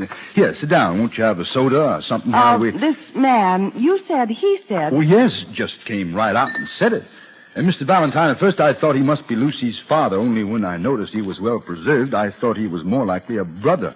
Father? Brother? Why would... Well, you know how men kinfolk can be about a girl like that, living all by herself in a big city. Protective, sort of. She lives all alone, huh? Oh, she's never actually said, but I guess so. Right across the street, apartment 17A, and that's why I asked you to meet me in this drugstore here. Well, your girl does all right for herself. City Towers over there is one of the fanciest places in town. Any money she's got is some honest hard work. She's a working girl, I tell you. Something or other in the theatrical profession. Oh. But she's not like what you think of those people. She's clean and straightforward. Nothing flashy about her at all. Not even false eyelashes. Okay. Stop being scared to death. We'll get the wrong idea about Lucy and tell us about this guy. I just don't know her very well yet, and I don't like to pry, but there's this man who follows her all the time. I've seen him. Go on. Well, that's about all there is. I asked her about him, but she's never even noticed him. But I have. He sits here pretending he can't make up his mind about the flavor of ice cream. Only the minute Lucy comes out the door of that apartment house, he ducks. And then he follows her. I've seen it, I tell you. Private detective, George? Maybe. Yeah, that's what I thought. One of those eye fellas, maybe. So, yesterday afternoon, when I seen him worrying over a banana split, I took the bit in my teeth. What do you mean? I accosted him. I said, "See here, you buster, what kind of a caper are you trying to..." Well, that's all the further I said. He struck me. Oh, he was the sensitive type. Holy smoke, it was awful. He just knocked me flat. And then he said I could stay away from her or he'd kill me. And then he walked out without even paying for his food. Well, there's nothing funny about it. He was a big, heavy-set man in an overcoat and a green hat. Now, that's all I can tell you, but he had fists like hams. Here, just look. See, on my cheek where he... right there? All right, yes, sure. Huh? We know. It's not funny. I'm sorry. Oh, your jaw is swollen, isn't it? He was wearing a ring. He hit me so hard he knocked part of it loose, and he left so fast he didn't even notice the part. Here. Now, see? A diamond. He was wearing a diamond ring. Sensitive type with class. Look, I know I'm not too smart about these things, but Lucy's a nice girl, and she doesn't know what it's all about either. And I think somebody ought to find out before there's any real trouble. Yeah, somebody like me. Okay, Brooksy, you stick around with Wally here. See if you can spot the menace. George. I'm going to visit the main tent. I want to see the big attraction. Name of Lucy.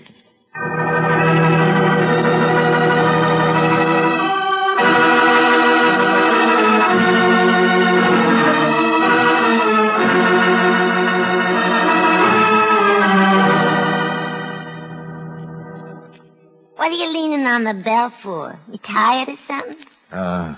You're Lucy Lamoureux? Is it an item to apologize for? Come in. Thanks. You're who? Huh? Never mind, I'll call you Popeye, on account of the muscle. Valentine. George Valentine. Sentimental, ain't it? No, sister, it's stupid. The blank look on my face is surprise, that's all. I don't like to be called sister. No? Sounds friendly. Sit down or something, won't you? I like surprises. Look, Brown Eyes, he showed me your picture. It's you, all right, but you're the surprise. That's nice. Who's him? Never mind. Let's clear you up first. Am I difficult? You're a big success, I understand. How do you get that way? I'm theatrical. Chorus? Yeah, you must be a regular hermit. Seen me once, you've seen me twice. What do you do? Huh? Never mind, skip it. I take cases from idiots. Only, who's the big heavy-set man in the green hat who waits for you in the drugstore and follows you? Which drugstore? Hey, where's your Harry? I want to see a man named Wallace. Who's he? Your new one. Well, don't you even have one named Wallace? It don't connect. Oh, brother, that does it.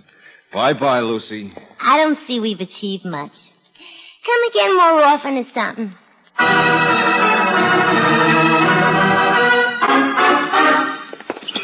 So where do you think you're going?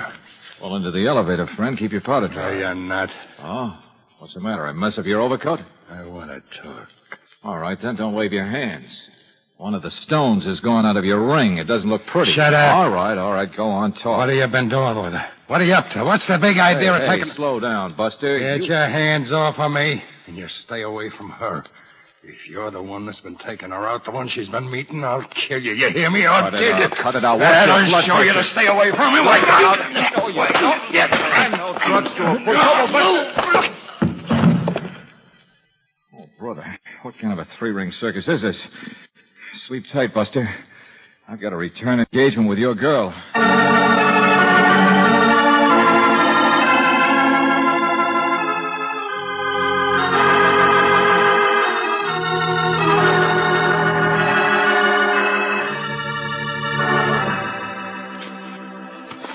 Stand still, I said. What do you mean by... So you're mad I don't ring the bell this time. That's too bad. I don't like double talk like you gave me before, sister. Go I called the cop on the beat to haul away your boyfriend down there. What? Yeah. Green Hat's a little too jealous for the public good. Also, we need some smelling salts. All right, now take off the hat and glasses and start making sense. Who is he? I said let go. There. I beg your pardon. And I only want to know what... What did you say? I said, whoever you are, get out of here before I call a policeman myself. Hey, look, Lucy, say some more. What kind of an Get attitude... out of my apartment this instant. Oh, look, I've got eyes. I can't be crazy. You're the same girl that I just I'm talked... Lucy Lamoureux, the dancer, and I've never seen you before, and if you don't... Oh. See me once, you've seen me twice? Hey, give me those glasses. Blue eyes. Blue, not brown. Hey, what in the name Her name is Audrey, and I saw her running down the back way when I came up just now from lunch. Two of you. She's your twin sister. Yeah, she's got to be. Everything else is just... Audrey Murphy, and she's my new partner, thank you. Her hair is dyed, though. You might have noticed that if you hadn't been so busy confusing the kind of girl she is with the kind of girl I am. Oh, listen, I'm sorry. Sure, two coats there, two hats. Well, even your clothes are identical. Well, now, look, you can't blame me. We wear them in the act. I've arranged our first engagement for next week. You've probably never been able to afford the type nightclub that engages the Lamoureux sisters. Shadow dancing. But I suppose you prefer burlesque anyway. Huh? Oh, no. I'm all lost now. Wait, you just said Audrey wasn't your sister. My sister was killed in an automobile accident last year. It took me months and months to find someone who looked enough like me to replace her. Well, Audrey has apparently just had some fun confusing you. Well, it compliments me for making such a good choice. But whatever your little problem is concerning her rugged admirers, I assure you I'm not interested and I'm very busy, so please get out.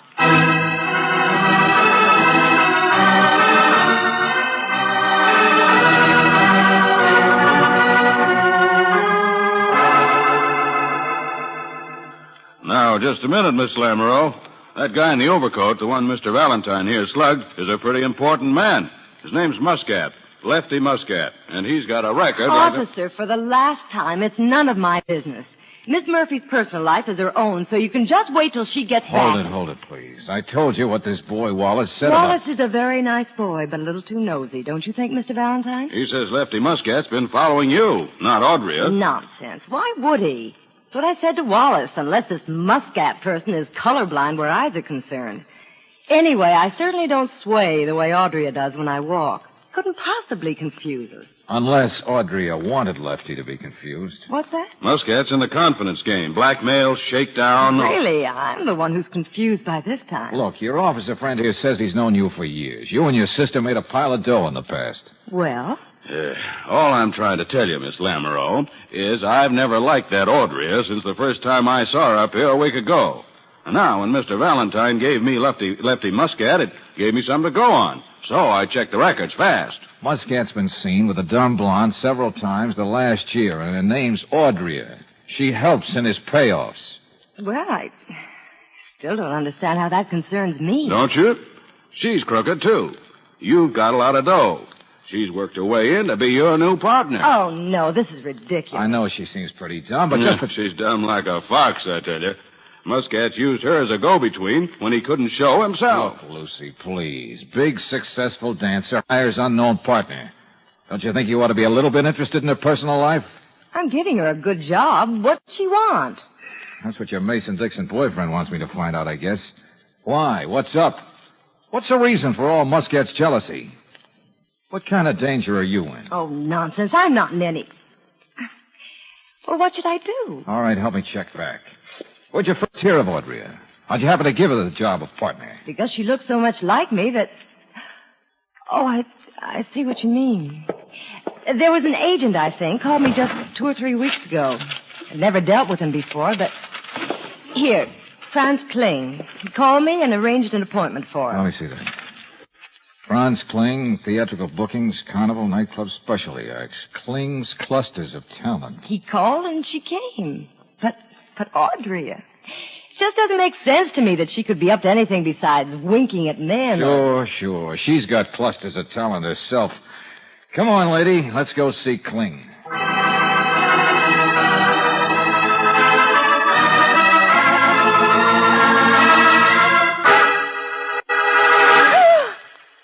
No. Nobody's up to anything, huh? If that's Mr. Kling behind the desk, I'd say he's one agent who's collected more than 10%. He's been murdered.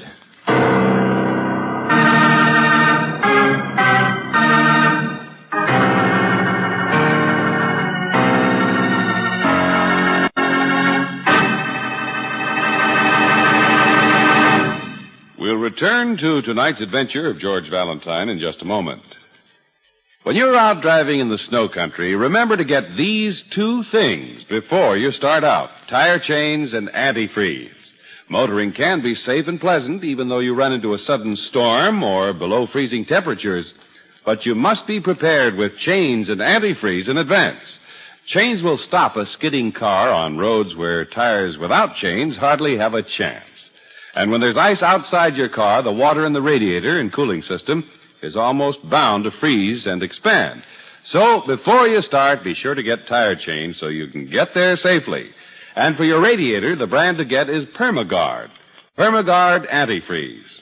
Ask for these 2 items at your independent Chevron gas station or your standard station, where they say and mean, we take better care of your car.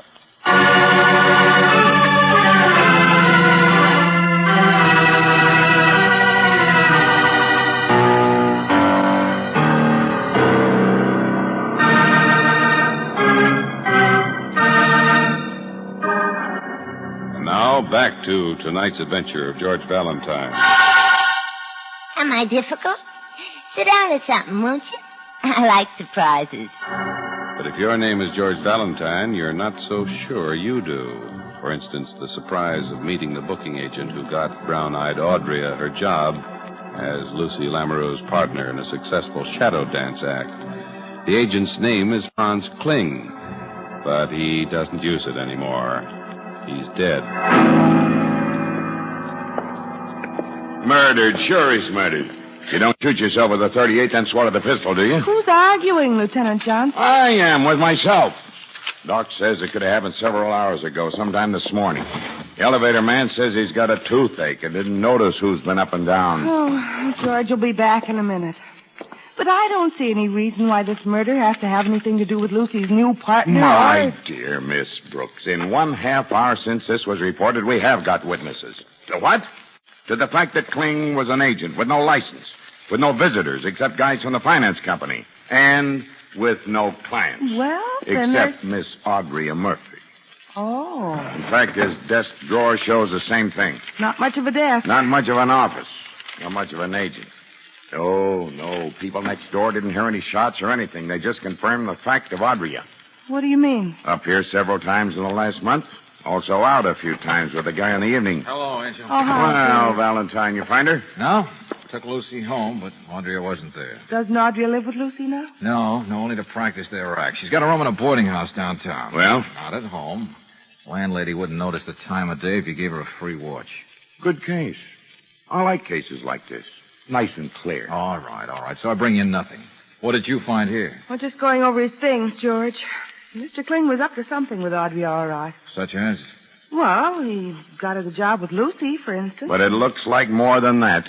Only more of what? Don't ask me. Okay. Hey, where you going? You just got here. I got a shadow. I'd like to get rid of him. Come in, Wally.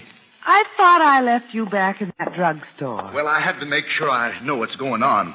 If you're Lieutenant Johnson, you see, I'm the man it started with, and I... Did you know this guy Kling? No, sir. I never met him. Lucy ever mention him? No, sir. She didn't know him either. Just the man who sent Audrey a tour. Holy smoke, she must have been so glad to finally find somebody she could use as a partner. I mean, well, people wouldn't notice the difference in their eyes. I mean, why should Lucy go asking a lot of questions? Why didn't you tell us about Audria in the first place? Well, I mean, why should I? It was Lucy that man kept following, not Audrey. She was never around there much. You'll get no sense out of him. Thanks, Wally. Goodbye. Wait a minute.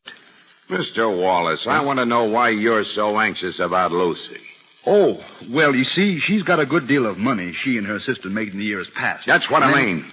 Why does it interest you so much? But somebody like Muscat might be after it. Or Audrey. She's not the kind to want to work for money. Or this Kling man. You. Well, I mean, that's why I worry about Lucy so much. Oh, Johnson, stop trying, will you? The boy's dense. Now, go on, beat it, I said, Wally, and stay away from Lucy. We'll look out for her. Well, whatever you say.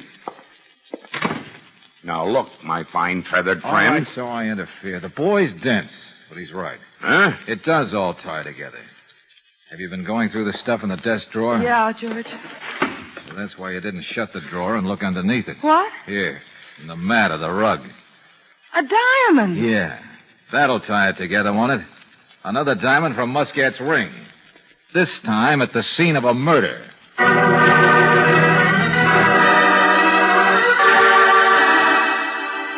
Why, no, sir. We bandaged Mr. Muscat's jaw, and he left the emergency hospital here immediately. I don't know where he went.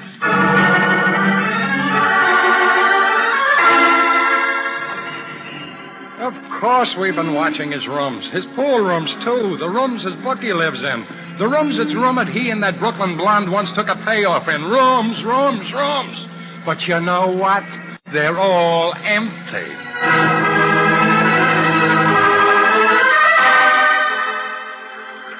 Look at that. Lefty Muscat, a record a mile long, attempted blackmail, extortion. What about the girl, Lieutenant? Audrey? Big, brave man with his fists, but he let her do the dangerous work like payoffs once in a while. But can't your men even find her? No, she's disappeared just like he has.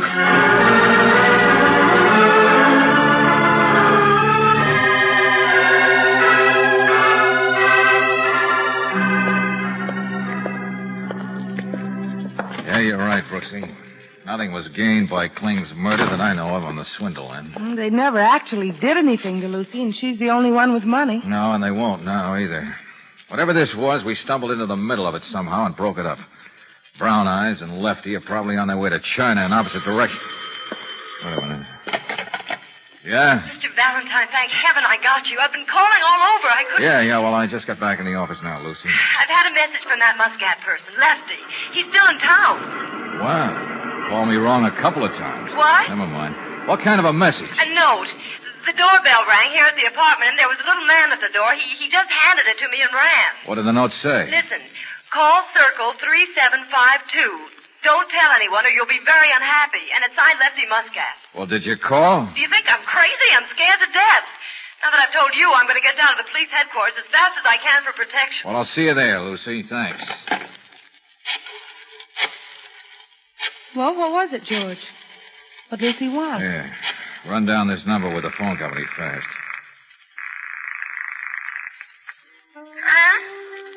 Huh? Circle 3752. What'd you think it was? Long distance or something? What's your desire? Hey, who is this anyway? Come on, Angel.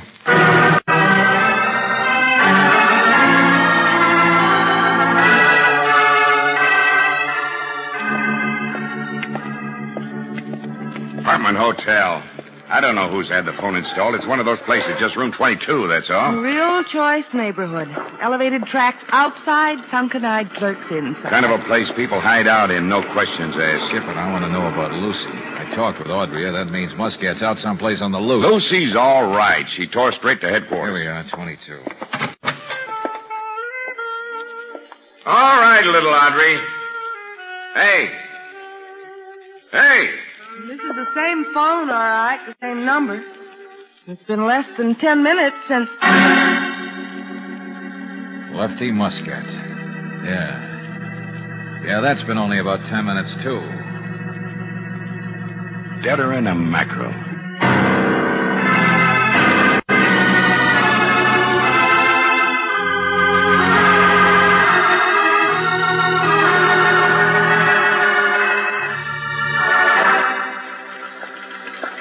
But what did Muscat want me to come there for? I don't know, Lucy. Nothing makes any sense that I can see, but he was killed by the same gun that killed Mr. Kling. Hey. Oh, here you are. Oh, no, not again. Hello, Lucy. Hello, Wallace. Gee, I've been so worried. I know. I've heard all about it. You're very solicitous. Holy smoke. When I saw you needed help, I just come had on, to come. Cut it out. Will you play another tune? Huh? Nobody's been trying to swindle a girl. Of course not. Well, that's certainly not what Lieutenant Johnson had. Don't look for him. He's getting a dragnet out for Audrey. Audrey? Yeah. Audrey has been seen a couple of times the past year working for Lefty Muscat. We know how jealous he was. He was her boyfriend, I guess. Yeah, and he swung at both you and me, Wallace, because he was looking for somebody she'd been spending time with. Well, that was Franz Kling, wasn't it? Sure. So Lefty found who he was and killed him, that's all. Then Audrey found out what Lefty'd done and killed him. Yeah, George? Women don't do things like that. Well, she was seen leaving that hideout room. Nobody else was. My phone must have caught her there just before or just after the murder. She had to have killed Muscat. And there's enough circumstantial evidence to hang her. Oh, I didn't know. Only, there's another way it could all work out, too. Yeah. Like, suppose you killed both men, Lucy. What? See me once, you see me twice. I can't get it out of my mind. Now, see here, Mr. Valentine. Well, suppose you tipped off a case by unwittingly interfering right when it was underway. By getting me into it and making it move too fast. While this Muscat person was being killed, I was in my apartment all the way across town. That's what's bothering me, lady. The city towers is pretty plush, and you can't hear the trolleys from there, I remember. What'd you say? But I heard a trolley when you phoned me. So you weren't in your apartment as you said you were. Well, in desperation, it's not a bad stunt. I don't follow you, George. Phone somebody and say you got a note to call some strange number. And you give the number where you are. By the time I called, you'd flipped on the radio, and by then I talked to Audrey. Are you crazy? What I know, in the name of... Wallace, I know. Audrey is a separate person. A lucky double for Lucy here. All carefully established. But how often has she really been seen? Has she ever been seen with Lucy? Of all the ridiculous, Of all the people in the world to pull a double act, a twin act, you could do it most convincingly, Lucy. Because you really did have a double once. Your sister, who died a year ago. How? Well, maybe that's an angle. You ended up with all the dough, at least. Stop it. I won't listen to you. Okay, let's stick to the present. Blonde mixed up with Muscat. Now, suppose that was you. Why? Search me, unless the guy had some kind of a hold over you, like your real sister, how she died, Stop maybe. talking about my sister. Stop it. Stop it. If you were stuck with a guy like Muscat around your neck, you'd need a guy like that Agent Kling to set up the newly discovered partner for your dance routine. But when Kling realized why you were building a double identity, he'd very easily get nervous, so strike him out. Murder him. Holy gee, all those things you're saying, but they're different. They're not the same, those girls. Audrey and she Lucy said Audrey's hair was dyed. Well, who's going to prove that now if we don't ever find Audrey? Accent? Well, that's easy. The gal's been around. She's had training. She went to see Bourne yesterday. I'll kill you. I will. I don't care Her what... eyes. Look at her eyes. They're blue. Can't you see that? Yes, George. Audrey's eyes were brown. You said so yourself. You know, I read an item in the newspaper a month or two ago. Probably lots of people must have seen the same article. It said that it is now possible to change the color of your eyes with a new type of contact lens. We're waiting for Lieutenant Johnson. Do you know where he really is? He's searching your apartment for brown contact lenses. He's ordering an investigation of your sister's death a year ago. He's rechecking all the people who've been allowed to think they've met a little Audrey. He's... Hey, Lucy. Lucy. Hey, what's the matter with you? Shut up, you stupid, meddling hillbilly. Holy smoke. You didn't really do those things, did you? Well, what's the matter with you? You seasick or something?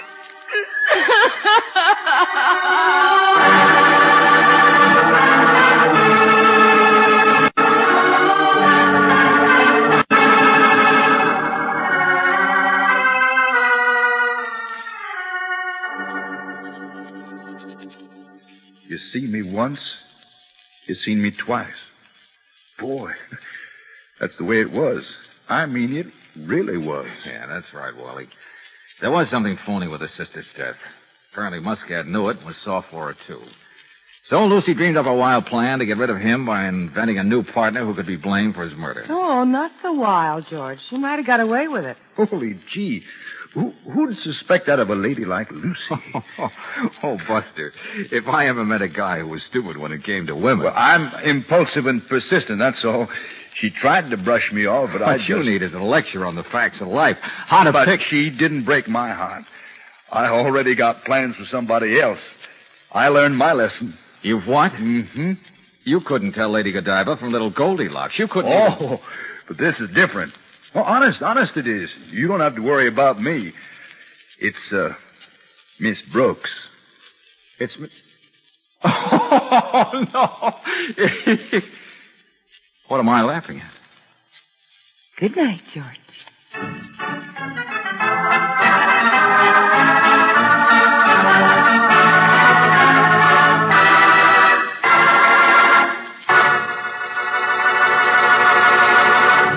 Listen to the difference. In a few seconds, you will hear Geiger counters measuring automobile engine wear. The engines are equipped with irradiated piston rings, which make it possible for the Geiger counters to detect wear as it occurs. You will hear authentic scientific proof that new RPM motor oil cuts in half the wear rate of critical engine parts, doubles the life of the average auto engine between major overhauls due to lubrication. First, let's listen to the Geiger counters slowly click off the low wear rate of new RPM. Now the much faster wear rate of a premium type oil as designated by the American Petroleum Institute. Now new RPM again. You have just heard Geiger counters clicking off the scientific proof that new RPM motor oil is years ahead. Yes, new RPM doubles engine life between major overhauls due to lubrication. Try it. Sold with a money-back guarantee of satisfaction at independent Chevron gas stations and standard stations, where they say and mean, we take better care of your car.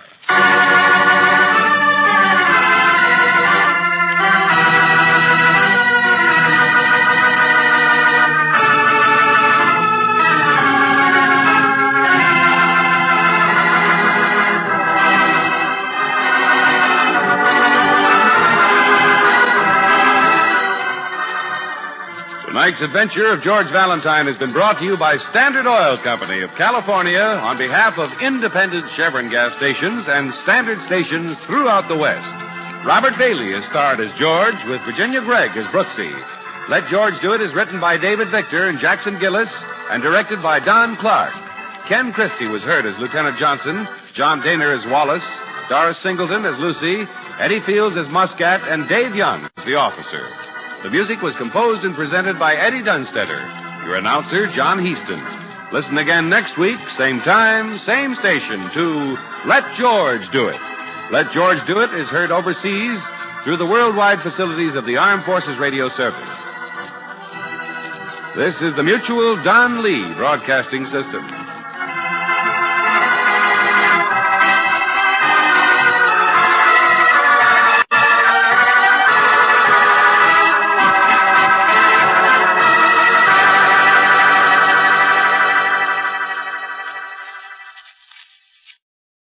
Welcome back. Well, the eye color changing contact lenses was a new wrinkle back in 1951. Not so much today.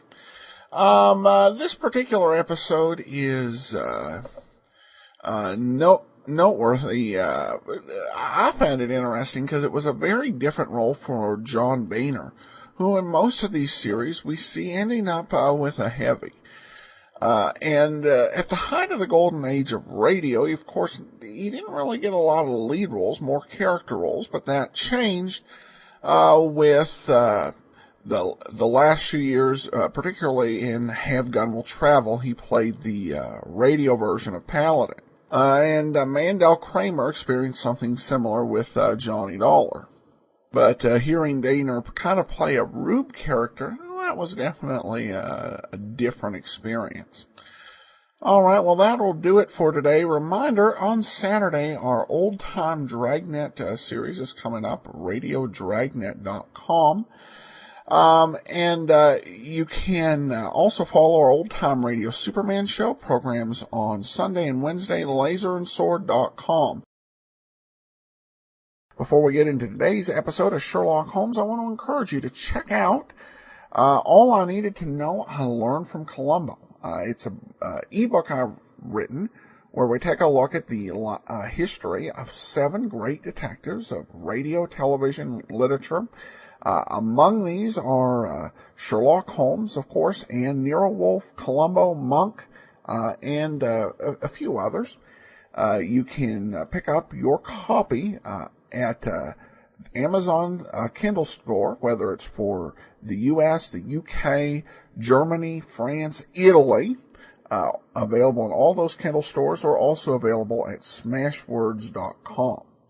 All right, well, we're going to get into today's episode of Sherlock Holmes. This one is called The Case of the Accommodating Valise.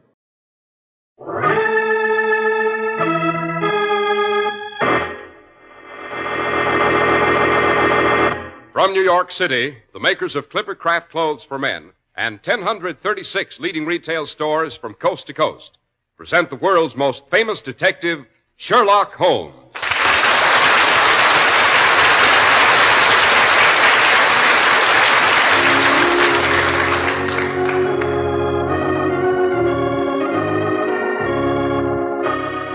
This week's story, The Case of the Accommodating Valise. Well, here we are again, about to step over Dr. Watson's well-worn threshold. Yes, that doorstep has seen a good bit of coming and going since I first began my radio reminiscences of the great Sherlock Holmes. How long ago was that, Dr. Watson? Oh, just yesterday to an old codger like me, Mr. Harris. But I imagine you were still in knee pants at the time. It was October 20th, 1930. How well I remember. Many of the experts said our adventures were a bit too dated to interest the present generation. Little did they realize that Sherlock Holmes is indestructible, Doctor. It's not for nothing your stories have been translated into every printable language, Dr. Watson. It's not for nothing Sherlock Holmes has become the world's most famous fictional character. Fictional, my foot. I suppose you're going to sit there and tell me I don't exist. Oh, good Lord, no. But after all, I've never actually met Sherlock Holmes. Oh, this modern generation. Seeing is believing. You know, I might fool you someday, Mr. Harris. You know, there are a few of the Sherlock Holmes adventures in which I do not figure. For the most part, they occurred before I had arrived at Baker Street to be Holmes' fellow lodger and Boswell. Yes, I sometimes must get Holmes to relate these stories in person. Well, that would be an event. Not that you're not our favorite storyteller, Dr. Watson, but, well, actually, to meet the gentleman in the flesh, that is, I hope you understand, Doctor. Quite. The doer outrates the teller. After all, what would I be without Sherlock Holmes? An obscure and not too successful medico, I'm afraid. Yes, but what would Sherlock Holmes be without you, Dr. Watson? A brilliant, yes, but unknown consulting detective. Yes, possibly. But before you use up all that emollient lather on me, suppose you save a few glowing phrases for Clippercraft clothes. Emollient lather? Oh, yes, you mean soft soap. Well, I'll tell you what, Dr. Watson. There are 2 products you can sell the public without using soft soap, and I mean Sherlock Holmes Adventures and Clippercraft Clothes. There I'm inclined to agree with you, Mr. Harris. Yes, sir. Those are 2 times when we, seeing is believing guys, as you call us, Dr. Watson, we kind of go off the deep end, and for good reason. These days, $40 to $47.50 for a truly well-tailored suit, $33.75 to $40 for fine-looking tropicals, and $26.50 for luxurious sport jackets are mighty low prices. As soon as you see them, you'll know at once they're remarkably modest for Clippercraft's fine quality. Such value, despite rising costs of materials and manufacturing, makes Clippercraft a must if you're determined to get the most for your money. Without the unique Clippercraft plan, we couldn't bring these top-drawer Clippercraft values to you, because this plan concentrates the buying power of 1,036 of the nation's finest independent stores from coast to coast, providing steady year-round operation reducing manufacturing and distribution costs, putting the savings in your pocket. All of this at your own friendly local store, the store you can trust. Simply compare Clippercraft with clothes selling for many dollars more.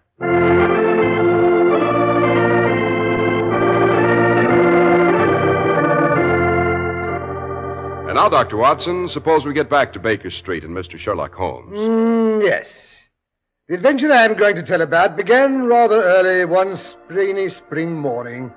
Holmes and I were dawdling over some excellent kidneys Mrs. Hudson had prepared for our breakfast. I had just poured my second cup of coffee, and Holmes was about to fill his pipe from the dilapidated old Persian slipper he used in lieu of a tobacco pouch.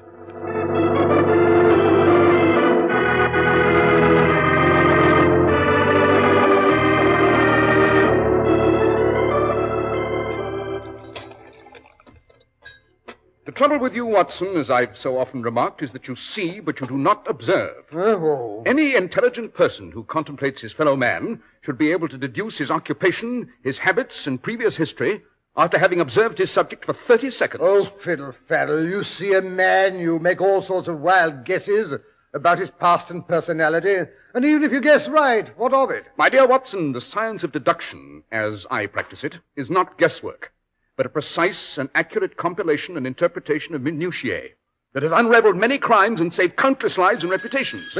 Oh, bother. One of your clients, Holmes. Why do they always have to try to pull the bell out by the roots? Because they're harassed, Watson. People rarely consult Sherlock Holmes except in extremis.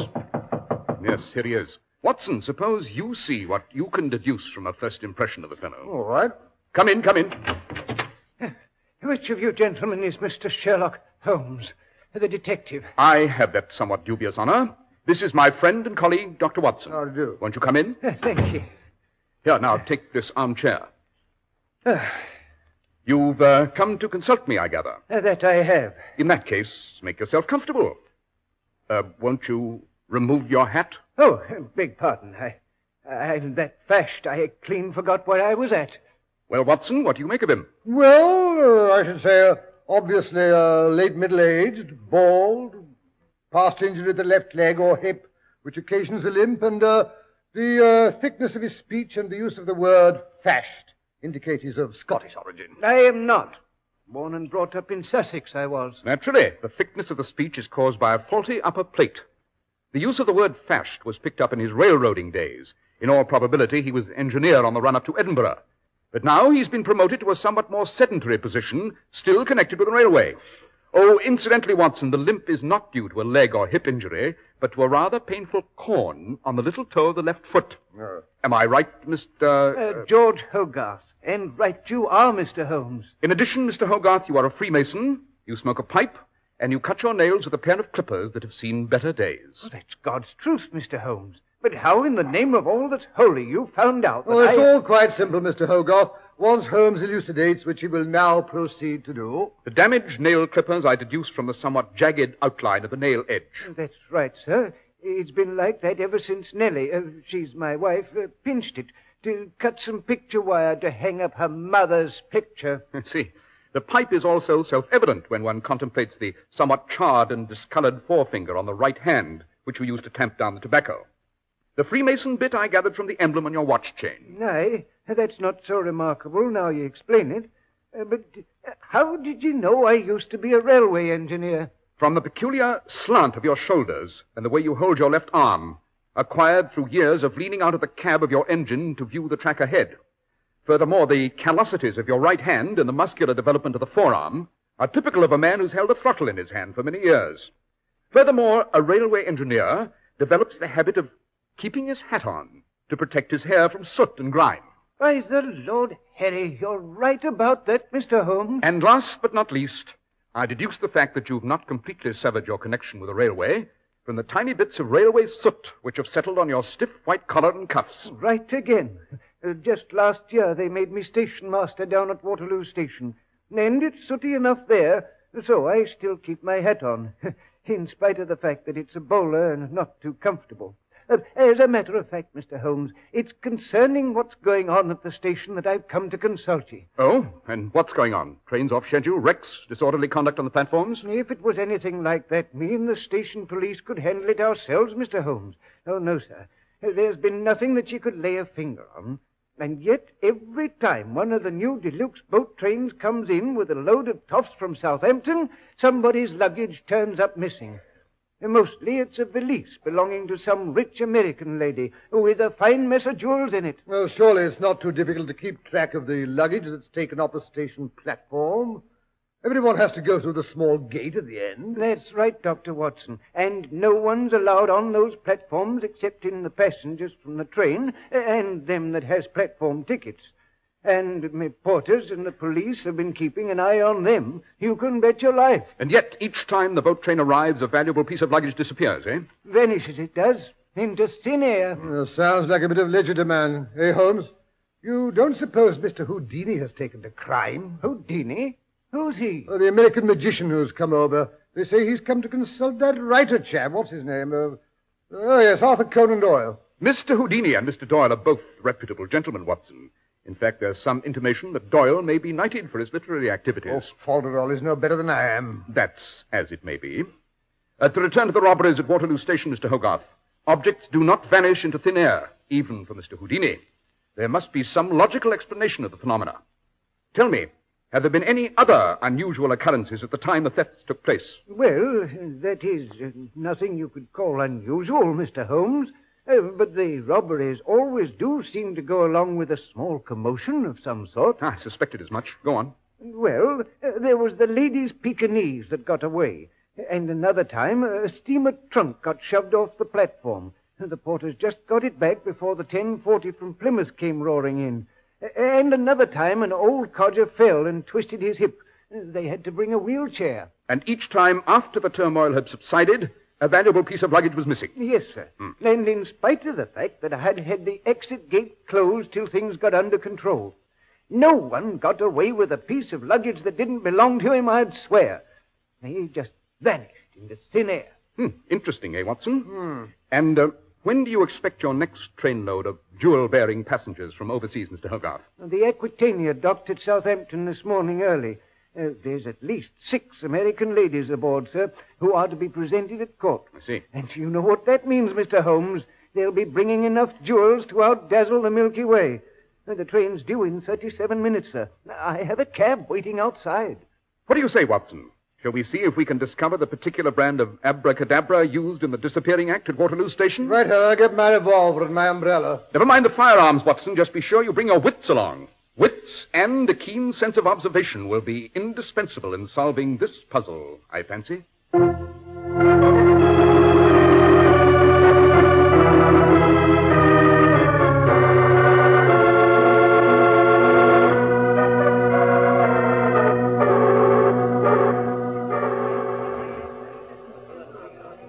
Now then, if you stand there, Mr. Holmes, you can get a view of the entire platform. The boat train is due any minute now. You're sure all the porters who handle the luggage are reliable, Mr. Hogarth? I've given orders, sir. Only the ones that have seen at least 10 years' service are to be allowed on the platform today. And all of them will be checked as they come out the gate besides. Well, what about the people who've come onto the platform to meet the train? Now, there are only 4, Dr. Watson. We couldn't keep everyone off, I'm afraid. The fat gentleman with the top hat and the large bouquet of roses is a famous theatrical producer.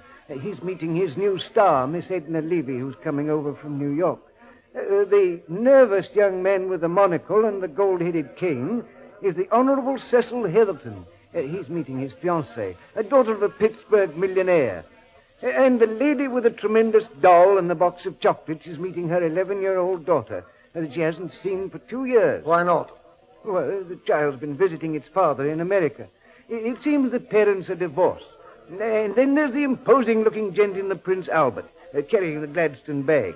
He's come to meet his grandmother. It seems she's over 80 and deaf as a post. Well, certainly nothing suspicious about any of those people, eh, Holmes? On the contrary, my dear Watson, one of those 4 persons is extremely suspicious, for a reason which Mr. Hogarth has been good enough to point out. I did? Blessed if I know what it was I said that... Never mind, haven't time to discuss it now. Here comes the train. Keep your eyes open, Watson. If you notice anything unusual, anything at all, report it to me immediately.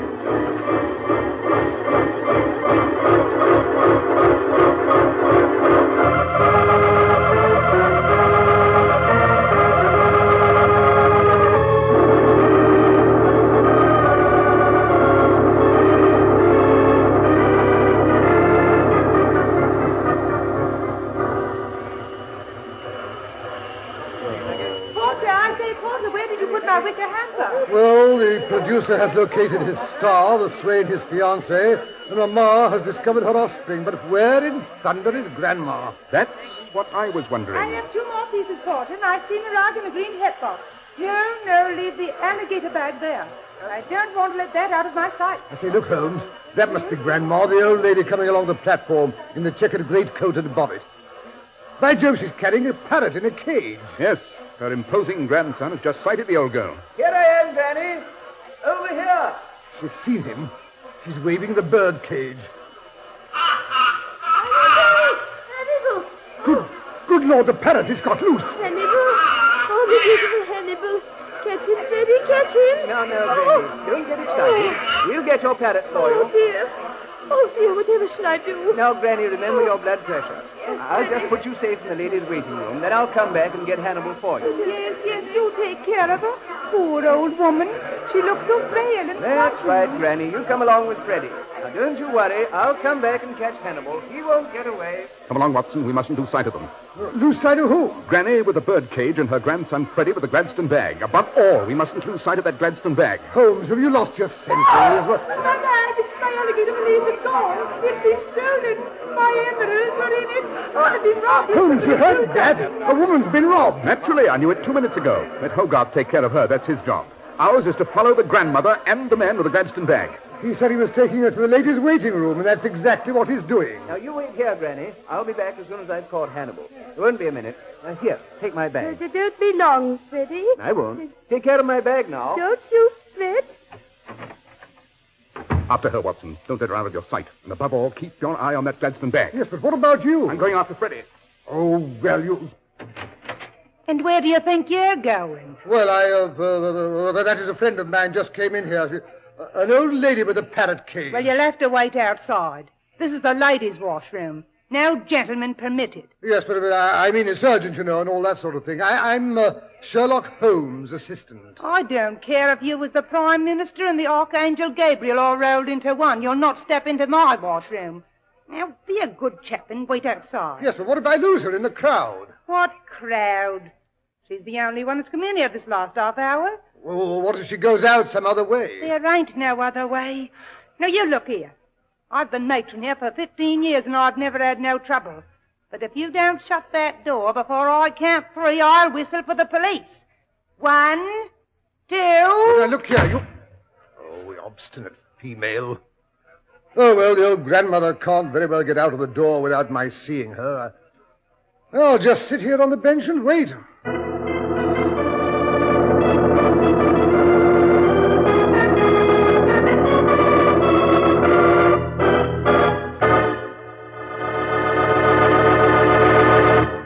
If clothing values finer than Clippercraft are obtainable, we've yet to see them, and we've done a lot of looking. You see, the whole idea behind Clippercraft is to concentrate on bringing you out-of-this-world values. That's why we developed the famous plan that concentrates the buying power of 1,036 of the nation's finest stores from coast to coast. You won't find anywhere such evident fine quality in suits for only $40 to $47.50. In beautifully styled tropicals at only $33.75 to $40, in handsome sport jackets at only $26.50. See them tomorrow at your favorite local store. For selling expensive clothes at inexpensive low prices at the nation's finest stores is the great big idea behind the Clippercraft plan. That's why men who know insist on Clippercraft clothes. So be sure to visit the Clippercraft store in your city. These leading stores in the metropolitan area are proud to add their names to Clippercraft in your suits, top coats, sport jackets, and tropicals. In Manhattan, John Wanamaker Men's Stores, Broadway at 8th and 67 Liberty Street. Saks 34th, Broadway at 34th. In Brooklyn, Abraham and Strauss. In Newark, New Jersey, Boulevard Men's Shop, Kresge Newark. And in Jamaica, the B&B Clothes Shop, 16408 Jamaica Avenue.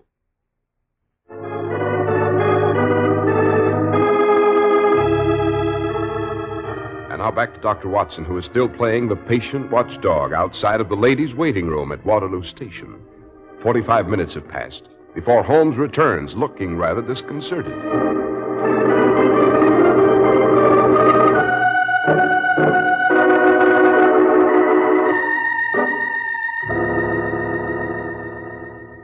Oh, there you are, Holmes. I thought you'd forgotten all about me. What happened? Did Freddie catch the parrot? To blazes with a parrot. I lost Freddie in the underground. He dodged down into the Bakerloo tube and boarded a train for Queen's Park. I was right on his heels. At Baker Street, he got out rather suddenly, and by sprinting, he managed to catch the metro. I wasn't more than 2 yards behind him, but the door slammed in my face. Oh, then you mean he never even tried to recapture his grandmother's parrot? Certainly not. The parrot was merely the means by which the crowd's attention was diverted, so Freddie could annex the alligator bag containing Lady Margrave's rather famous emeralds. Yes, but neither Freddie nor his grandmother were carrying an alligator bag as they came off the platform. She had an empty parrot cage, and he had his own Gladstone bag. Exactly. Lady Margrave's alligator bag was inside the Gladstone, which is an ingenious affair with a disappearing bottom and 2 clamps, which catch and hold any object over which the Gladstone bag's placed. Oh, you mean he just put the Gladstone down over the alligator bag and walked off with it? If you would only learn to observe, Watson, you would have noticed how much heavier the Gladstone was when Freddie left the railway platform than it was when he arrived. Well, Holmes, it seems my turn to crow. Freddie may have eluded you, but his grandmother and the notorious Gladstone bag haven't managed to give me the slip. Oh, by the way, Watson, that is not his grandmother, but his lady friend, Flora the Flim. The what? Freddie is known as Freddie the Fop. They're 2 of the smoothest confidence operators in all Europe. You're quite sure Flora and the bag are still in the waiting room? Oh, positive. There's no one in there but the old lady when I interviewed the matron. And the old girl hasn't come out yet. Has anyone else gone in? Oh, I see what you mean. You think she may have passed the loot on to someone else? Oh, no one else has gone in. Well, wait a moment. Someone else has come out, though, now you mention it. Oh, my aunt. My sacred aunt. But it wasn't the old lady. It was rather a flashy woman with red hair. A wig, Watson. Wearing a purple greatcoat. Granny's check coat turned inside out. And a good 30 years younger than the old lady. Flora had merely slipped her teeth back in. Flora and Freddie are also famous quick change artists, Watson. Yes, but she was carrying an alligator bag. That Gladstone affair must be still in the waiting room. Watson, old boy, the Gladstone is also collapsible. This time the Gladstone was inside the alligator bag, not vice versa. Oh.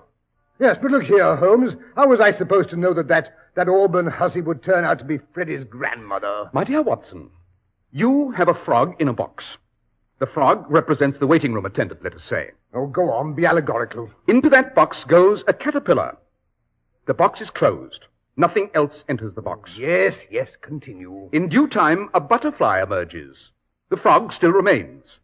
No matter how different the appearance, the butterfly must be the caterpillar that went into the box. It couldn't possibly be anything else. Oh, I see what you mean, yeah. Yes. Well, but look here, Holmes. Now what? Suppose the frog had eaten the caterpillar. Oh, let's go home to tea. Well, yes, I suppose we may as well. We have rather bungled things. I don't suppose we'll ever catch up with Freddie and Flora now. Oh, they'll be on hand for the next elegant boat train, in other disguises, of course. Yes, next time I think we shall play the game their way and see what happens.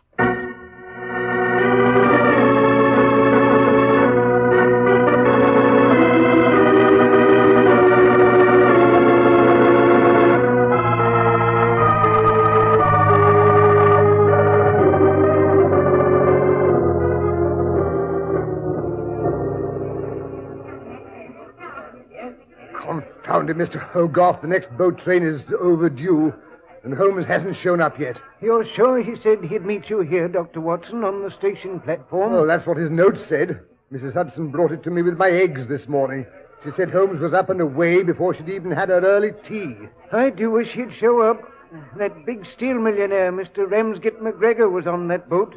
It's rumored he's bringing some pretty valuable papers along with him. It's got something to do with an invention of some sort that'll astound the world, they say. What will they think of next? Wireless central heating, illuminating gas. Aye. First thing you know, they'll be flying without wings. Not in our lifetime, Mr. Hogarth. Well, I don't see anyone resembling Freddie waiting on the platform this time. Just that fat old man who's a good foot shorter and twice as big around. and the horsey-looking woman with the Gladstone bag. By Jove, you don't suppose Freddie and Flora have reversed roles and she's carrying the bag this time? I thought of that, Dr. Watson. But you can't arrest anyone just because she's carrying a Gladstone bag. Why, there must be hundreds of them just like that going through Waterloo Station every day. Yes, you're right, confound it. It doesn't look very heavy. And a woman that's as robust as that one could carry the Nelson Monument and never feel the weight of it. Hark, here she comes now. Yes, and no Sherlock Holmes.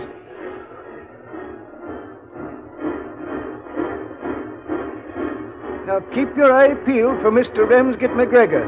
He's the one they'll be after this time if we give him the chance.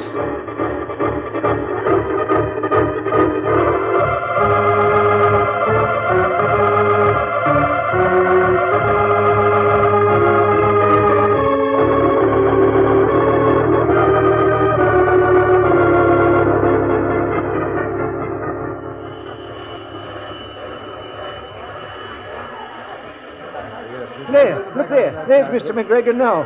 Him with the cap and the muffler of Scottish plaid. He's creating quite a commotion. No, I don't want a porter. Leave my bags alone. My man Jones will carry them. I'll take this one myself. That's right, Jones. Put him down there. Yeah, now give me a cigar. Now what's happened? Hello, a tall, bearded man seems to be having trouble getting out of his compartment. He smashed the glass. Get me out of here! Get me out, confound it! Impatient old duck, Hogarth. The guards unlocked the door for him. My bag! What's happened to my black bag? Good Lord, it's happened. McGregor's been robbed. We'd best go see if we can help him. Hey, excuse me, ma'am. You're sure that Gladstone belongs to you? Certainly, my good man. I've had it for years. Now, no offense, ma'am. Just wanted to make sure. Wouldn't want anyone to get my bag by mistake. I'm Ramsgate McGregor, and I've got a new kind of high explosive in my bag. I wouldn't want any stranger to go carrying it around. It's too liable to go off. Why, However, if that bag belongs to you, I guess it's not dangerous. Just run along, that's a good girl, and get it out of my way. Well, really, I've never been so insulted in my life. Follow her, Watson. Holmes! Great Scott, it's not Mr. McGregor. I couldn't... Save it till later. After her. Don't let her get out of your sight. I'll keep an eye on Freddie. Come along, Hogarth. She's not going to give me the slip this time. Better motion some of your police to follow. Aye, they're right with us. Good Lord, look at that Gladstone bag. It's beginning to smoke. Flora's starting to panic. It'll blow up in her hand. Freddie, where are you? Flora! Right away, you fool! Right away, Flora, before it explodes! Yes, I rather suspected the glass-smashing gentleman would turn out to be Freddie. You're not Mr. McGregor? Who are you? Allow me to present myself, madam. Sherlock Holmes, the detective. Sherlock Holmes? Who is almost as good at charades as you and your friend, Freddie the Fop. Oh, I don't understand. Have your policeman take them away, Hogarth. I think you'll find Mr. McGregor's black bag inside the Gladstone. Take your hands off. It should be all the evidence you need. But great thunder, Holmes, look at it. It's about to explode. Calm yourself, Watson. The bag contains an innocuous little smoke smudge. The only thing it could possibly harm is a mosquito.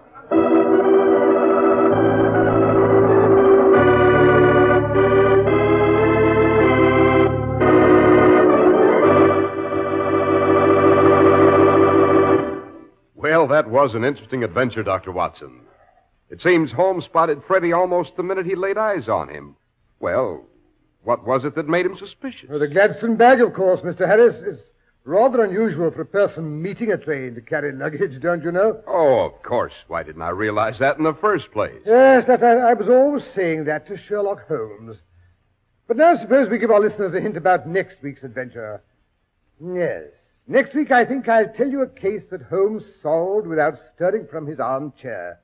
I propose to give you and our listeners all the facts and see if you can do the same. That's a bit of a challenge, Dr. Watson. Yes. The case concerns a young lady who had two suitors, one of whom disappeared on the way to the church the day of their wedding. I call it a case of identity.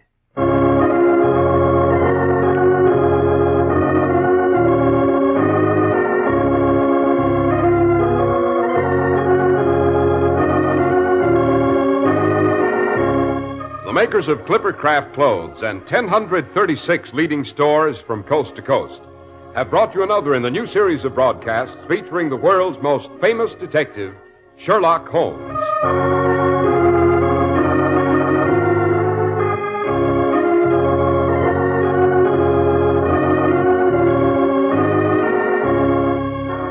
Our stories are based upon the character Sherlock Holmes created by Sir Arthur Conan Doyle. Sherlock Holmes is played by John Stanley, Dr. Watson by Alfred Shirley, and the dramatizations are by Edith Meiser.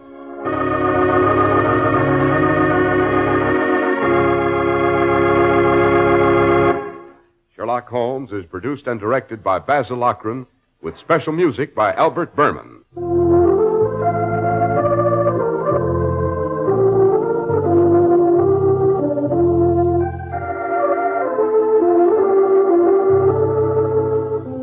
If you don't know your Clippercraft dealer, write Clippercraft, 200 Fifth Avenue, New York City.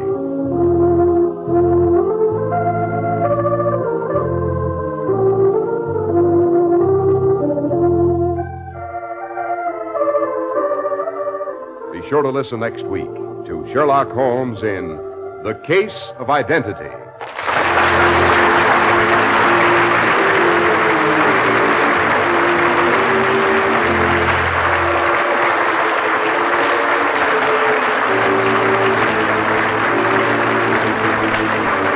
Cy Harris speaking for Clippercraft Clothes.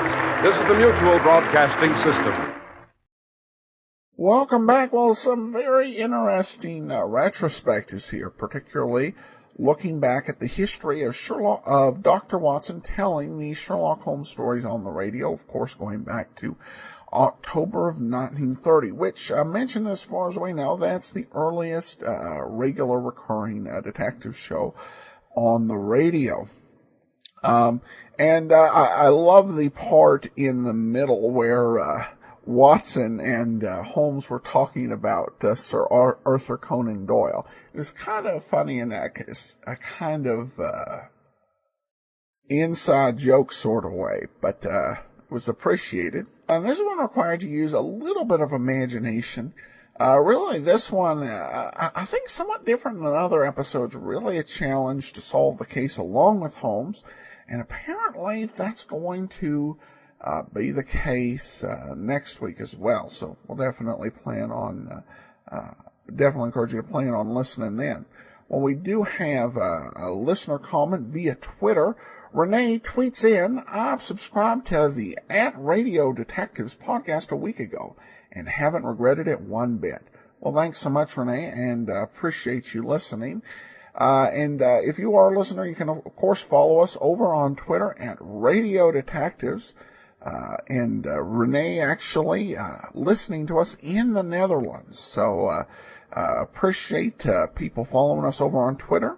Also, Facebook.com/Radio Detectives. And then there's voicemail, 208-991-4783. And as always, Box 13 at greatdetectives.net. Well, join us tomorrow for that Man with the Action-Packed Expense Account, yours truly, Johnny Dollar. And then join us again next Thursday for another episode of Sherlock Holmes. Today's episode is brought to you by the support of our listeners. Thank you so much for your financial support, and I want to especially thank Pam and also Renee, who sent along donations. And we will send along to them access to our premium site, which we do with all donations of $7 or more. All right. Well, it's time for today's episode of yours truly, Johnny Dollar. I warn you, this week's episode is low quality in terms of the sound quality. It's one of those that are marked LQ by the old-time radio researchers. So be advised, listen up carefully. It's going to be an interesting show. Here now is The Black Doll Matter. Listening enjoyment, John Lund as Johnny Dollar. Philip Shaw, Johnny. Oh, yes, Mr. Shaw. Our company holds a policy on Miss Judith Thompson. She was killed. How? Somebody shot her. You'll have to go to Los Angeles. I'll book space right away. Come on down to the office as soon as you can, and I'll give you the details. Shower and a shave, and I'm yours.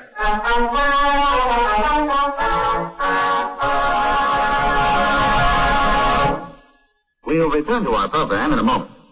But first, I'd like to say a few words about jamming. And I don't mean Mother's Preserve. During wartime, it has frequently been the practice of an enemy country to jam our radio communications. That is, to cut into our broadcasting with broadcasting of their own, so that our radio messages cannot be received with any degree of clarity. There was a time when our civilian radio broadcasts were jammed too, unintentional though it was. As you can imagine, it was quite a mess, and still could be. Can you imagine what would happen today if there was no coordination among our many radio and TV stations? Or if the telephone companies didn't cooperate? When radio broadcasting first began in our country, each station chose its own call letters, power, and spot on the dial. It wasn't long before 2 or 3 stations would try to come in on the same spot, and the poor listener couldn't understand a thing he heard. So, to get things organized, the Federal Communications Commission was born. Licenses were issued to each station and to qualified operating engineers. The same thing now applies to TV stations. Today, a radio or TV station may request certain call letters, and if no one else has them, the call letters are issued. But power and the spot on the dial are restricted by laws of nature, and the FCC engineers don't have much choice in what they tell the station operator he can or cannot do. With the telephone and telegraph, however, the situation is different. The FCC makes sure the rates are fair both to the company and to the consumer, and that all the independent companies work together so that someone in Japan or Germany, for example, can call someone else in New York with practically no delay or trouble. So the next time you pick up a stateside broadcast loud and clear, or hear everything your family says to you over the telephone, just remember that you have the Federal Communications Commission to thank.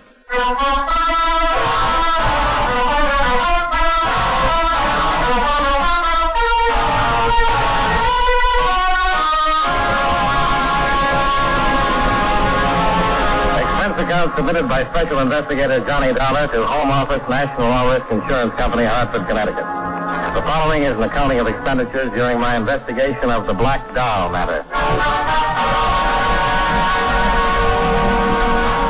Expense account item 1, $189.95. Plane fare and incidentals to Los Angeles, California. I arrived at 10 o'clock the morning of the 12th and went directly to Hollywood, where I registered at the Wentworth Hotel.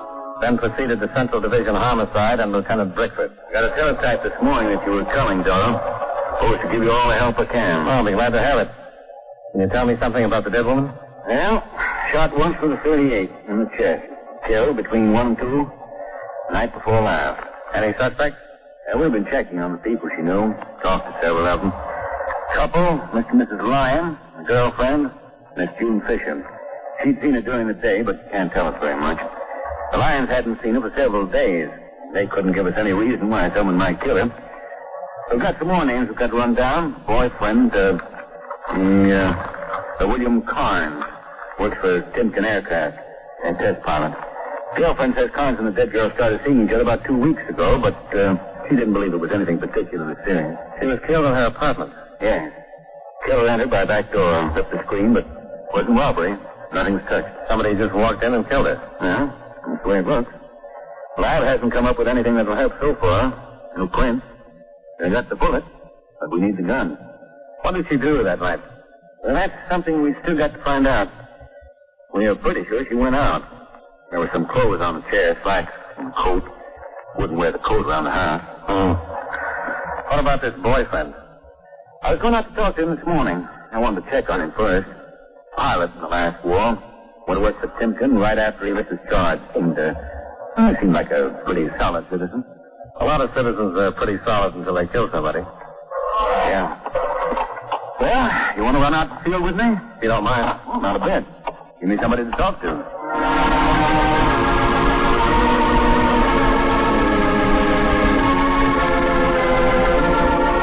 25 minutes later, we were driving through the gate at Timken Aircraft. As we passed the long, low line of gray buildings, I saw a plane sitting on the starting line. A bullet-shaped jet with stubby, swept-back wings. Inside the main building, we were shown into Mr. Rudolph Timken's big presidential office. Come in, gentlemen. Which is Lieutenant Brickford? I am, sir. This is Mr. Dollar. Pleased to know you. What can I do for you? Well, we'd like to talk to one of your pilots, Mr. Timken. William Carnes. Bill?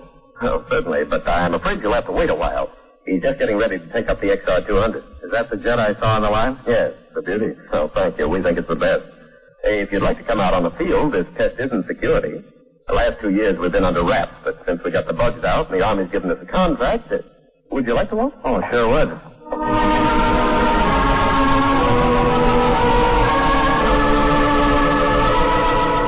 William took us out in the field, and we watched the jet take off and climb toward the west. It circled, climbing till it was out of sight. We kept watching and waiting. A cool breeze was coming in from the ocean, and the sun was warm on our faces. Finally, we saw it. Here he comes. Can't even hear him. He's traveling faster than sound. So do you fly, Mr. Dulles? Only when I've got an expense account. How fast would you say he's going? You'll be very surprised, Lieutenant. Even the Army was.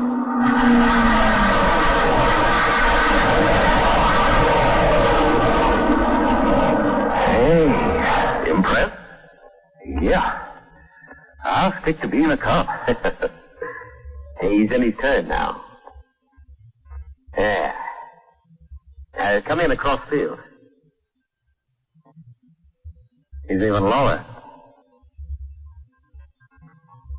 There he is.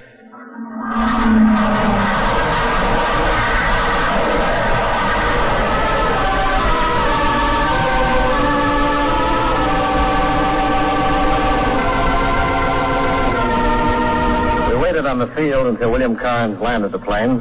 Then we went back to Timken's office. The president of Timken Aircraft gave orders for Carnes to report as soon as he could. And about 20 minutes later, the young pilot was shown in. Timken introduced us and then left. What can I do for you, Lieutenant? Just a few questions. Do you know a Miss Judith Thompson? Yeah, what's wrong? She's dead. Somebody killed her. Killed her? Don't you read the papers, Bill? Yeah, well, usually, but I've been so busy the last couple of days. She was killed night before last. What did you do night before last? Stayed home. Any way of proving it? Well, no, I live alone. I just stayed in. You don't think I killed her? You've known her for about 2 weeks, haven't you? Yeah, I guess it's been about 2 weeks.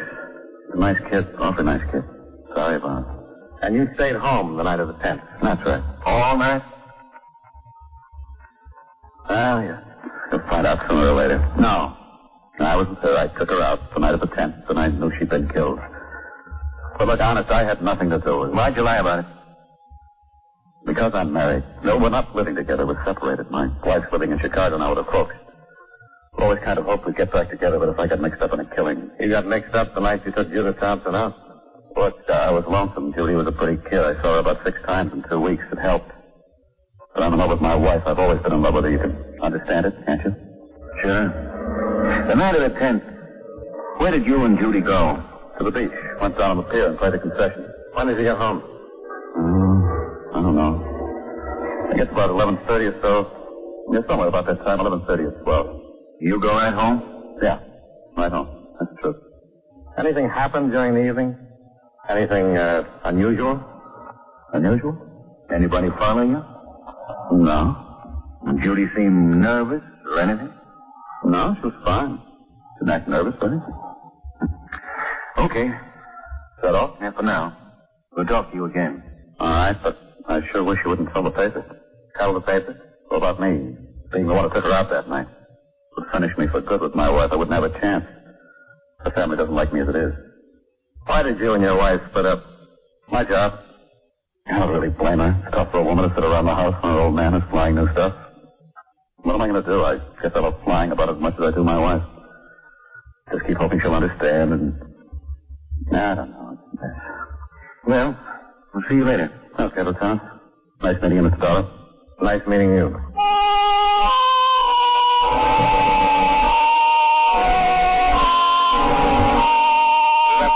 Sitting in the big office and located Timken. We thanked him for his cooperation, then went out to the car. We were about to drive away when Bill Carnes ran out of the building. Oh, wait a minute. Yeah. Just thought of something. Yeah? What is it? Well, I doubt if it means anything. In fact, I forgot all about it until just a minute ago. Something about the other night? Yeah. When we were down on the pier on the fight, playing the concessions, I down there had a fight. Fight? Yeah, that's the shooting gallery. I spent about $2 knocking down fights and winning coupons. When I got done, Judy wanted one of the dolls, the plaster prizes. Yeah? This was a big black one, about this big. And the guy wouldn't give it to me. You got in a fight with him? Oh, down there. I bought enough coupons for the doll, but he said it wasn't a prize. And I said, what have you got it up on the shelf for? Judy wanted it, so I finally made him give it to me. Then we had to fight him for it. Hey, it wasn't so much the doll, it was the principle. I hate to be had like that. No. I know it isn't much, but it was kind of strange. But of course, I don't know what it could have to do with Judy. Well, you never know. Does she take the doll home with her? Oh, yeah, sure. And a lot of other things, they want, kind of junk. Okay, Bill. Thanks a lot. Sure. See you later. Yeah. Bye. Go on.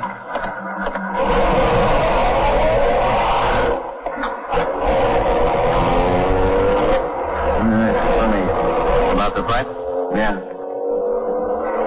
She took the doll home with her. Why? Wasn't it in the apartment? No. All the other junk from the pier was, I remember, scattered all over the dresser. Scattered? Yeah. But no big black doll. You were right. About what? That is funny.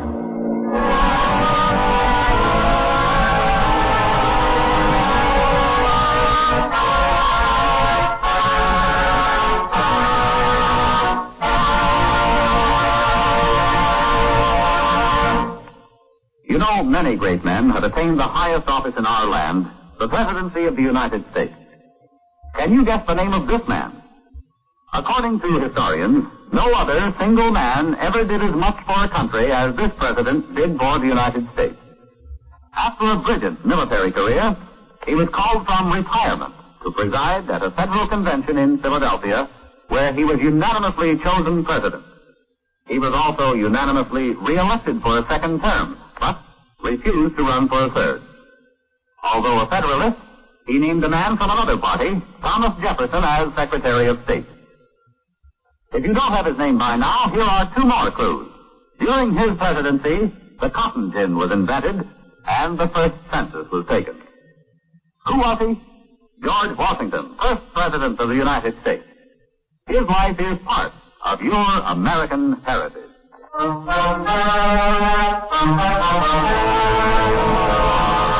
now, with our star, John Lund, we bring you the second act of Yours Truly, Johnny Dollar.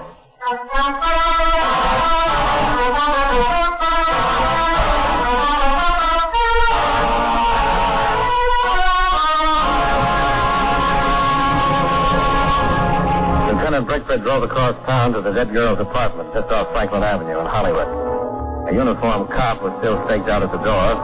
He gave Brickford a casual salute as we let ourselves in. Yeah? Body was here.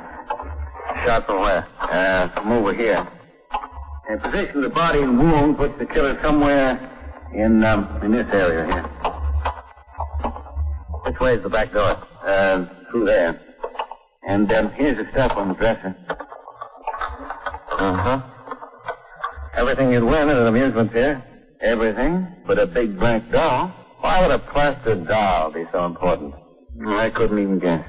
Well, it's the only lead you've got so far. You want to check it, I suppose. Concessions on the pier open around 6. You got any plans for this evening? I'm with you. Let's go talk to Bill Carnes again. I think it'd be a good idea if he came along with us tonight.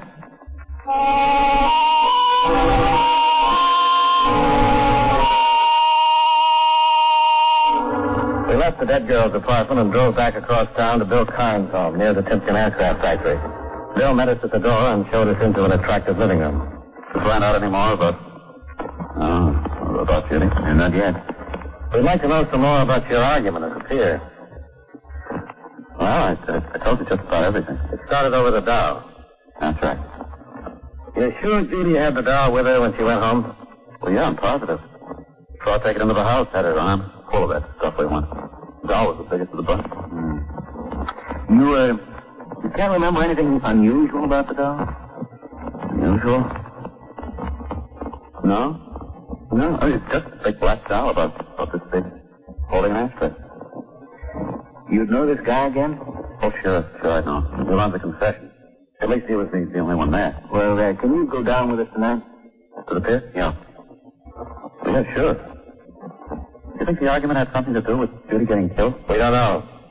But that black doll wasn't in her apartment. It wasn't? Well, I saw her take it in with her. Well, it looks like somebody else took it out.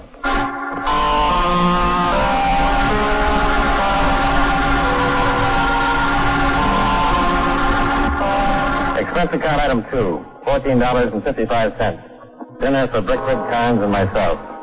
A short drive later, we pulled into the big parking lot on the amusement pier. As we got out of the car, the roller coaster reached the top of the first dip high above us and started down.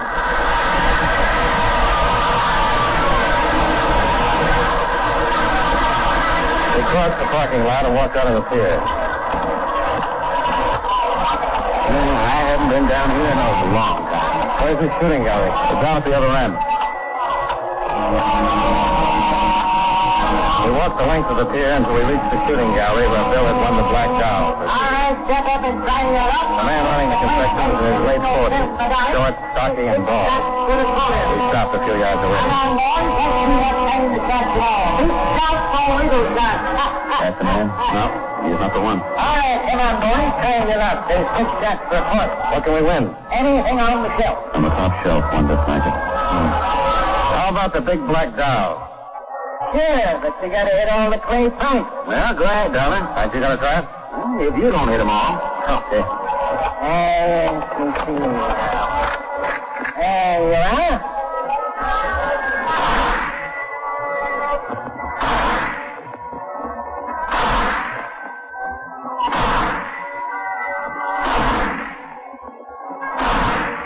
Hey, that's good shooting. You must have been in the army or something. You really knocked them down. Say now, boys, how about another round? No, I'll just take the doll. Sure, how about you boys not going to let him fill you up now, are you? He already did. Another round and you can win a cup of cigarettes. Just the doll. Okay. There you are. The way you shoot, you can win anything I got here. You the only man who runs this place? Yeah, right. You weren't running it 3 nights ago. Well, what do you mean? I saw a guy, younger than you, nasty disposition. He was here then. Oh, you mean Charlie? Yeah, that's his name. Yeah, he was just work for me. Where is he? Why, what's the examination? We just want to know where he is. Oh? Are you a cop? Why? Well, hey, you act like a cop. You win yourself a dolly. Where is he? I don't know. He quit. When did he quit? Last night. What's his full name? Charlie Gilbert. Where can we find him? I don't know. He worked for you and you don't know where he lives? That's right. I gave him a job one night. Didn't ask him where he lived. Why did he quit? How do I know? He quit. Said he was through and took his pay. There's nothing illegal about that, is there? You ever been arrested? Me? You. No. I want you to tell me everything you know about Charlie Gilbert.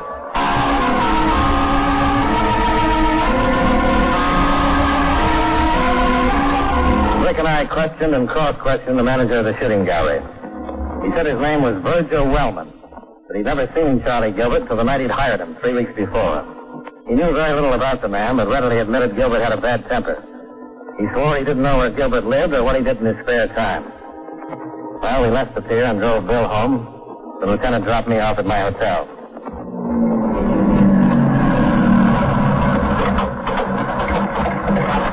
Oh, thanks. Thanks for the dinner. What happens now? Well, get some sleep and try to find Gilbert. Well, you got a pretty good description. Yeah. I'll put out an APB and take the mug. Just might have a record. I'm going to check on that guy at the shooting gallery, too. I think I've seen that face somewhere. What are you going to do with the doll? Have the lab look it over? Bet you don't find anything. Then I'll give it back to you. You want it. Gee, thanks. It's just what I always wanted. It's nice. Good night.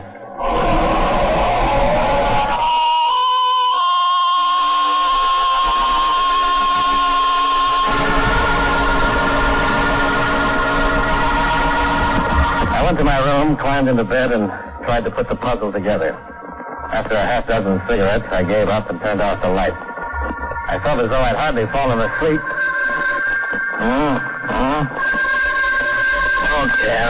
Okay. Yeah. All right, sure. $20.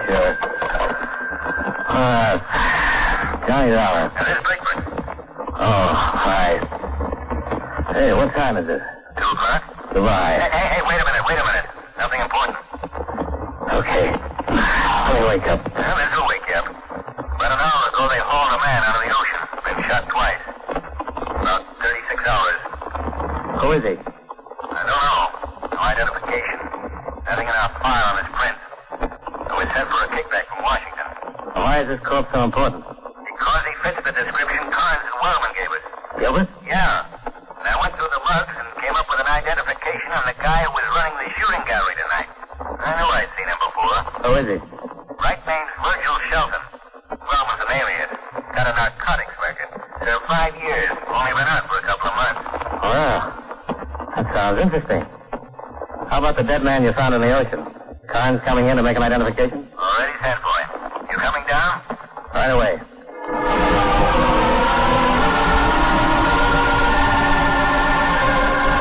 Expense account item 3, $2.60 cab fare to the city hall. Well, I went directly to homicide and Lieutenant Brickford. Carnes had not yet arrived, so Brickford showed me the Morgan record on the shooting gallery owner, then took me down to the morgue. The man they pulled out of the sea certainly fitted the description of Gilbert. Shortly afterward, Carnes was shown in to make the identification.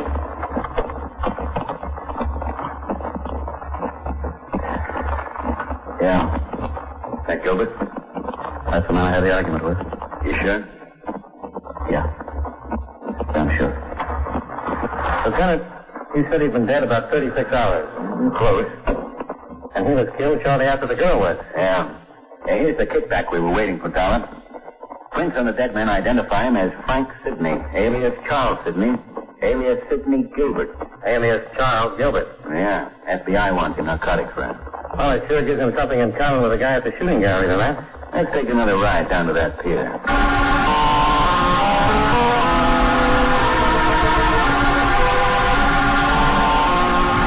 Well, we had our first positive connection. Both of the men who worked at the shooting gallery had federal records and were wanted on narcotics raps. Now all we had to find out is why the girl was killed, who did it, and how did the missing black doll figure. Brickford told Sergeant Hardy to take Carnes home. Then we went down in the garage and climbed into the lieutenant's car.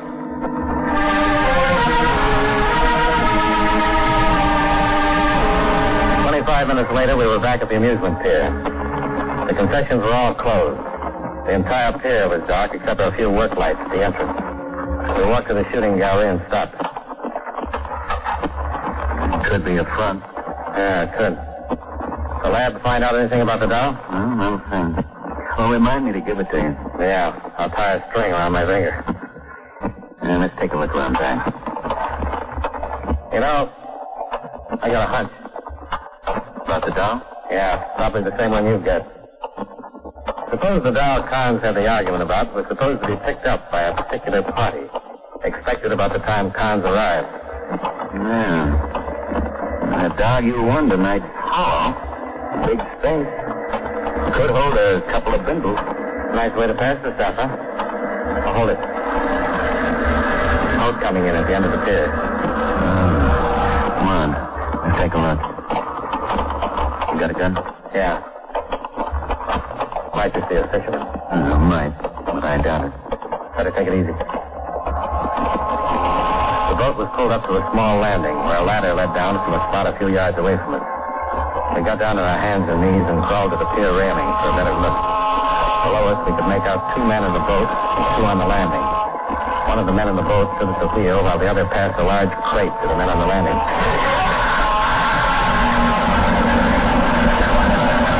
Okay, remember this is the last motor now. Contact the after heat off. The boat's getting a little too nosy. Recognize him? Our friend from the shooting gallery.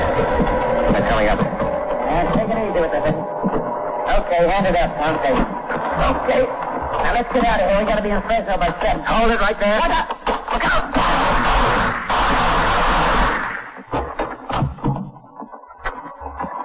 You okay? Yeah. Oh, this one's dead. Virgil's still with us. Yeah. Take his gun for a second. I want to look in that box. Yeah. You got a match? Yeah, right here. Well, looky here. Dolls. Big black dolls. And look what's inside. Mr. Dollar, looks like we've just cracked a king-size narcotics ring. Sure looks that way, Lieutenant.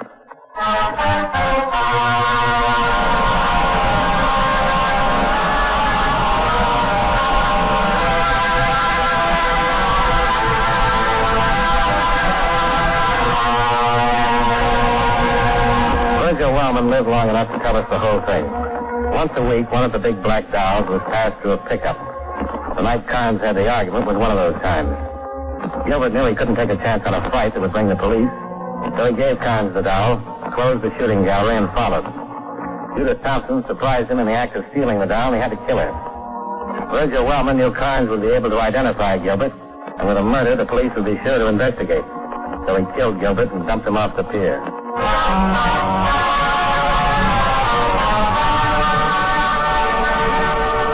Expense account items 4, 5, and 6. $260.50. Hotel bill, breakfast, and plane fare back to Hartford. Lieutenant Brickford drove me to the airport, thanked me, and gave me the big black doll I'd won at the shooting gallery. It looks awful, but it makes a fair ashtray. Expense account total, $467.60. Yours truly, Johnny Dollar. Welcome back. Well, Johnny breaks up a narcotics racket, but that really wasn't his job. This could have been also, I'm not certain if you've heard the radio show, this could have also been one of those that was taken from another detective show. Really kind of have to work hard on some of these to get the insurance angle in, but they do manage. All right, well, I do have a couple listener announcements. On Sunday, we have our video theater, and it's an episode.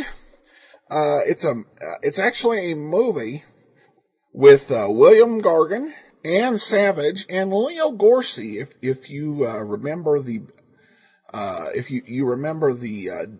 Dead End Kids movie, he was prominent in that, and he is in this film as well.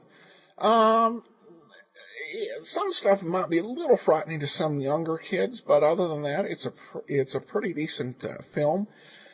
So I hope you will be watching for Midnight Manhunt, a movie from 1945, and that will be up on Sunday. Pam, who sent along a donation, comments over on Facebook, "I love these podcasts, Adam. Big thank you. Listening near Liverpool, it always makes me smile that the English in these shows are always either baddies or butlers, and the women all sound like Margaret Thatcher." Well, it is kind of interesting that there's perhaps not more variety in the accents. If you watch some of the British television, you see, what great variety of dialects, there really are in the UK. Of course, it does seem that the British shows do kind of lack that same variety when it comes to American accents.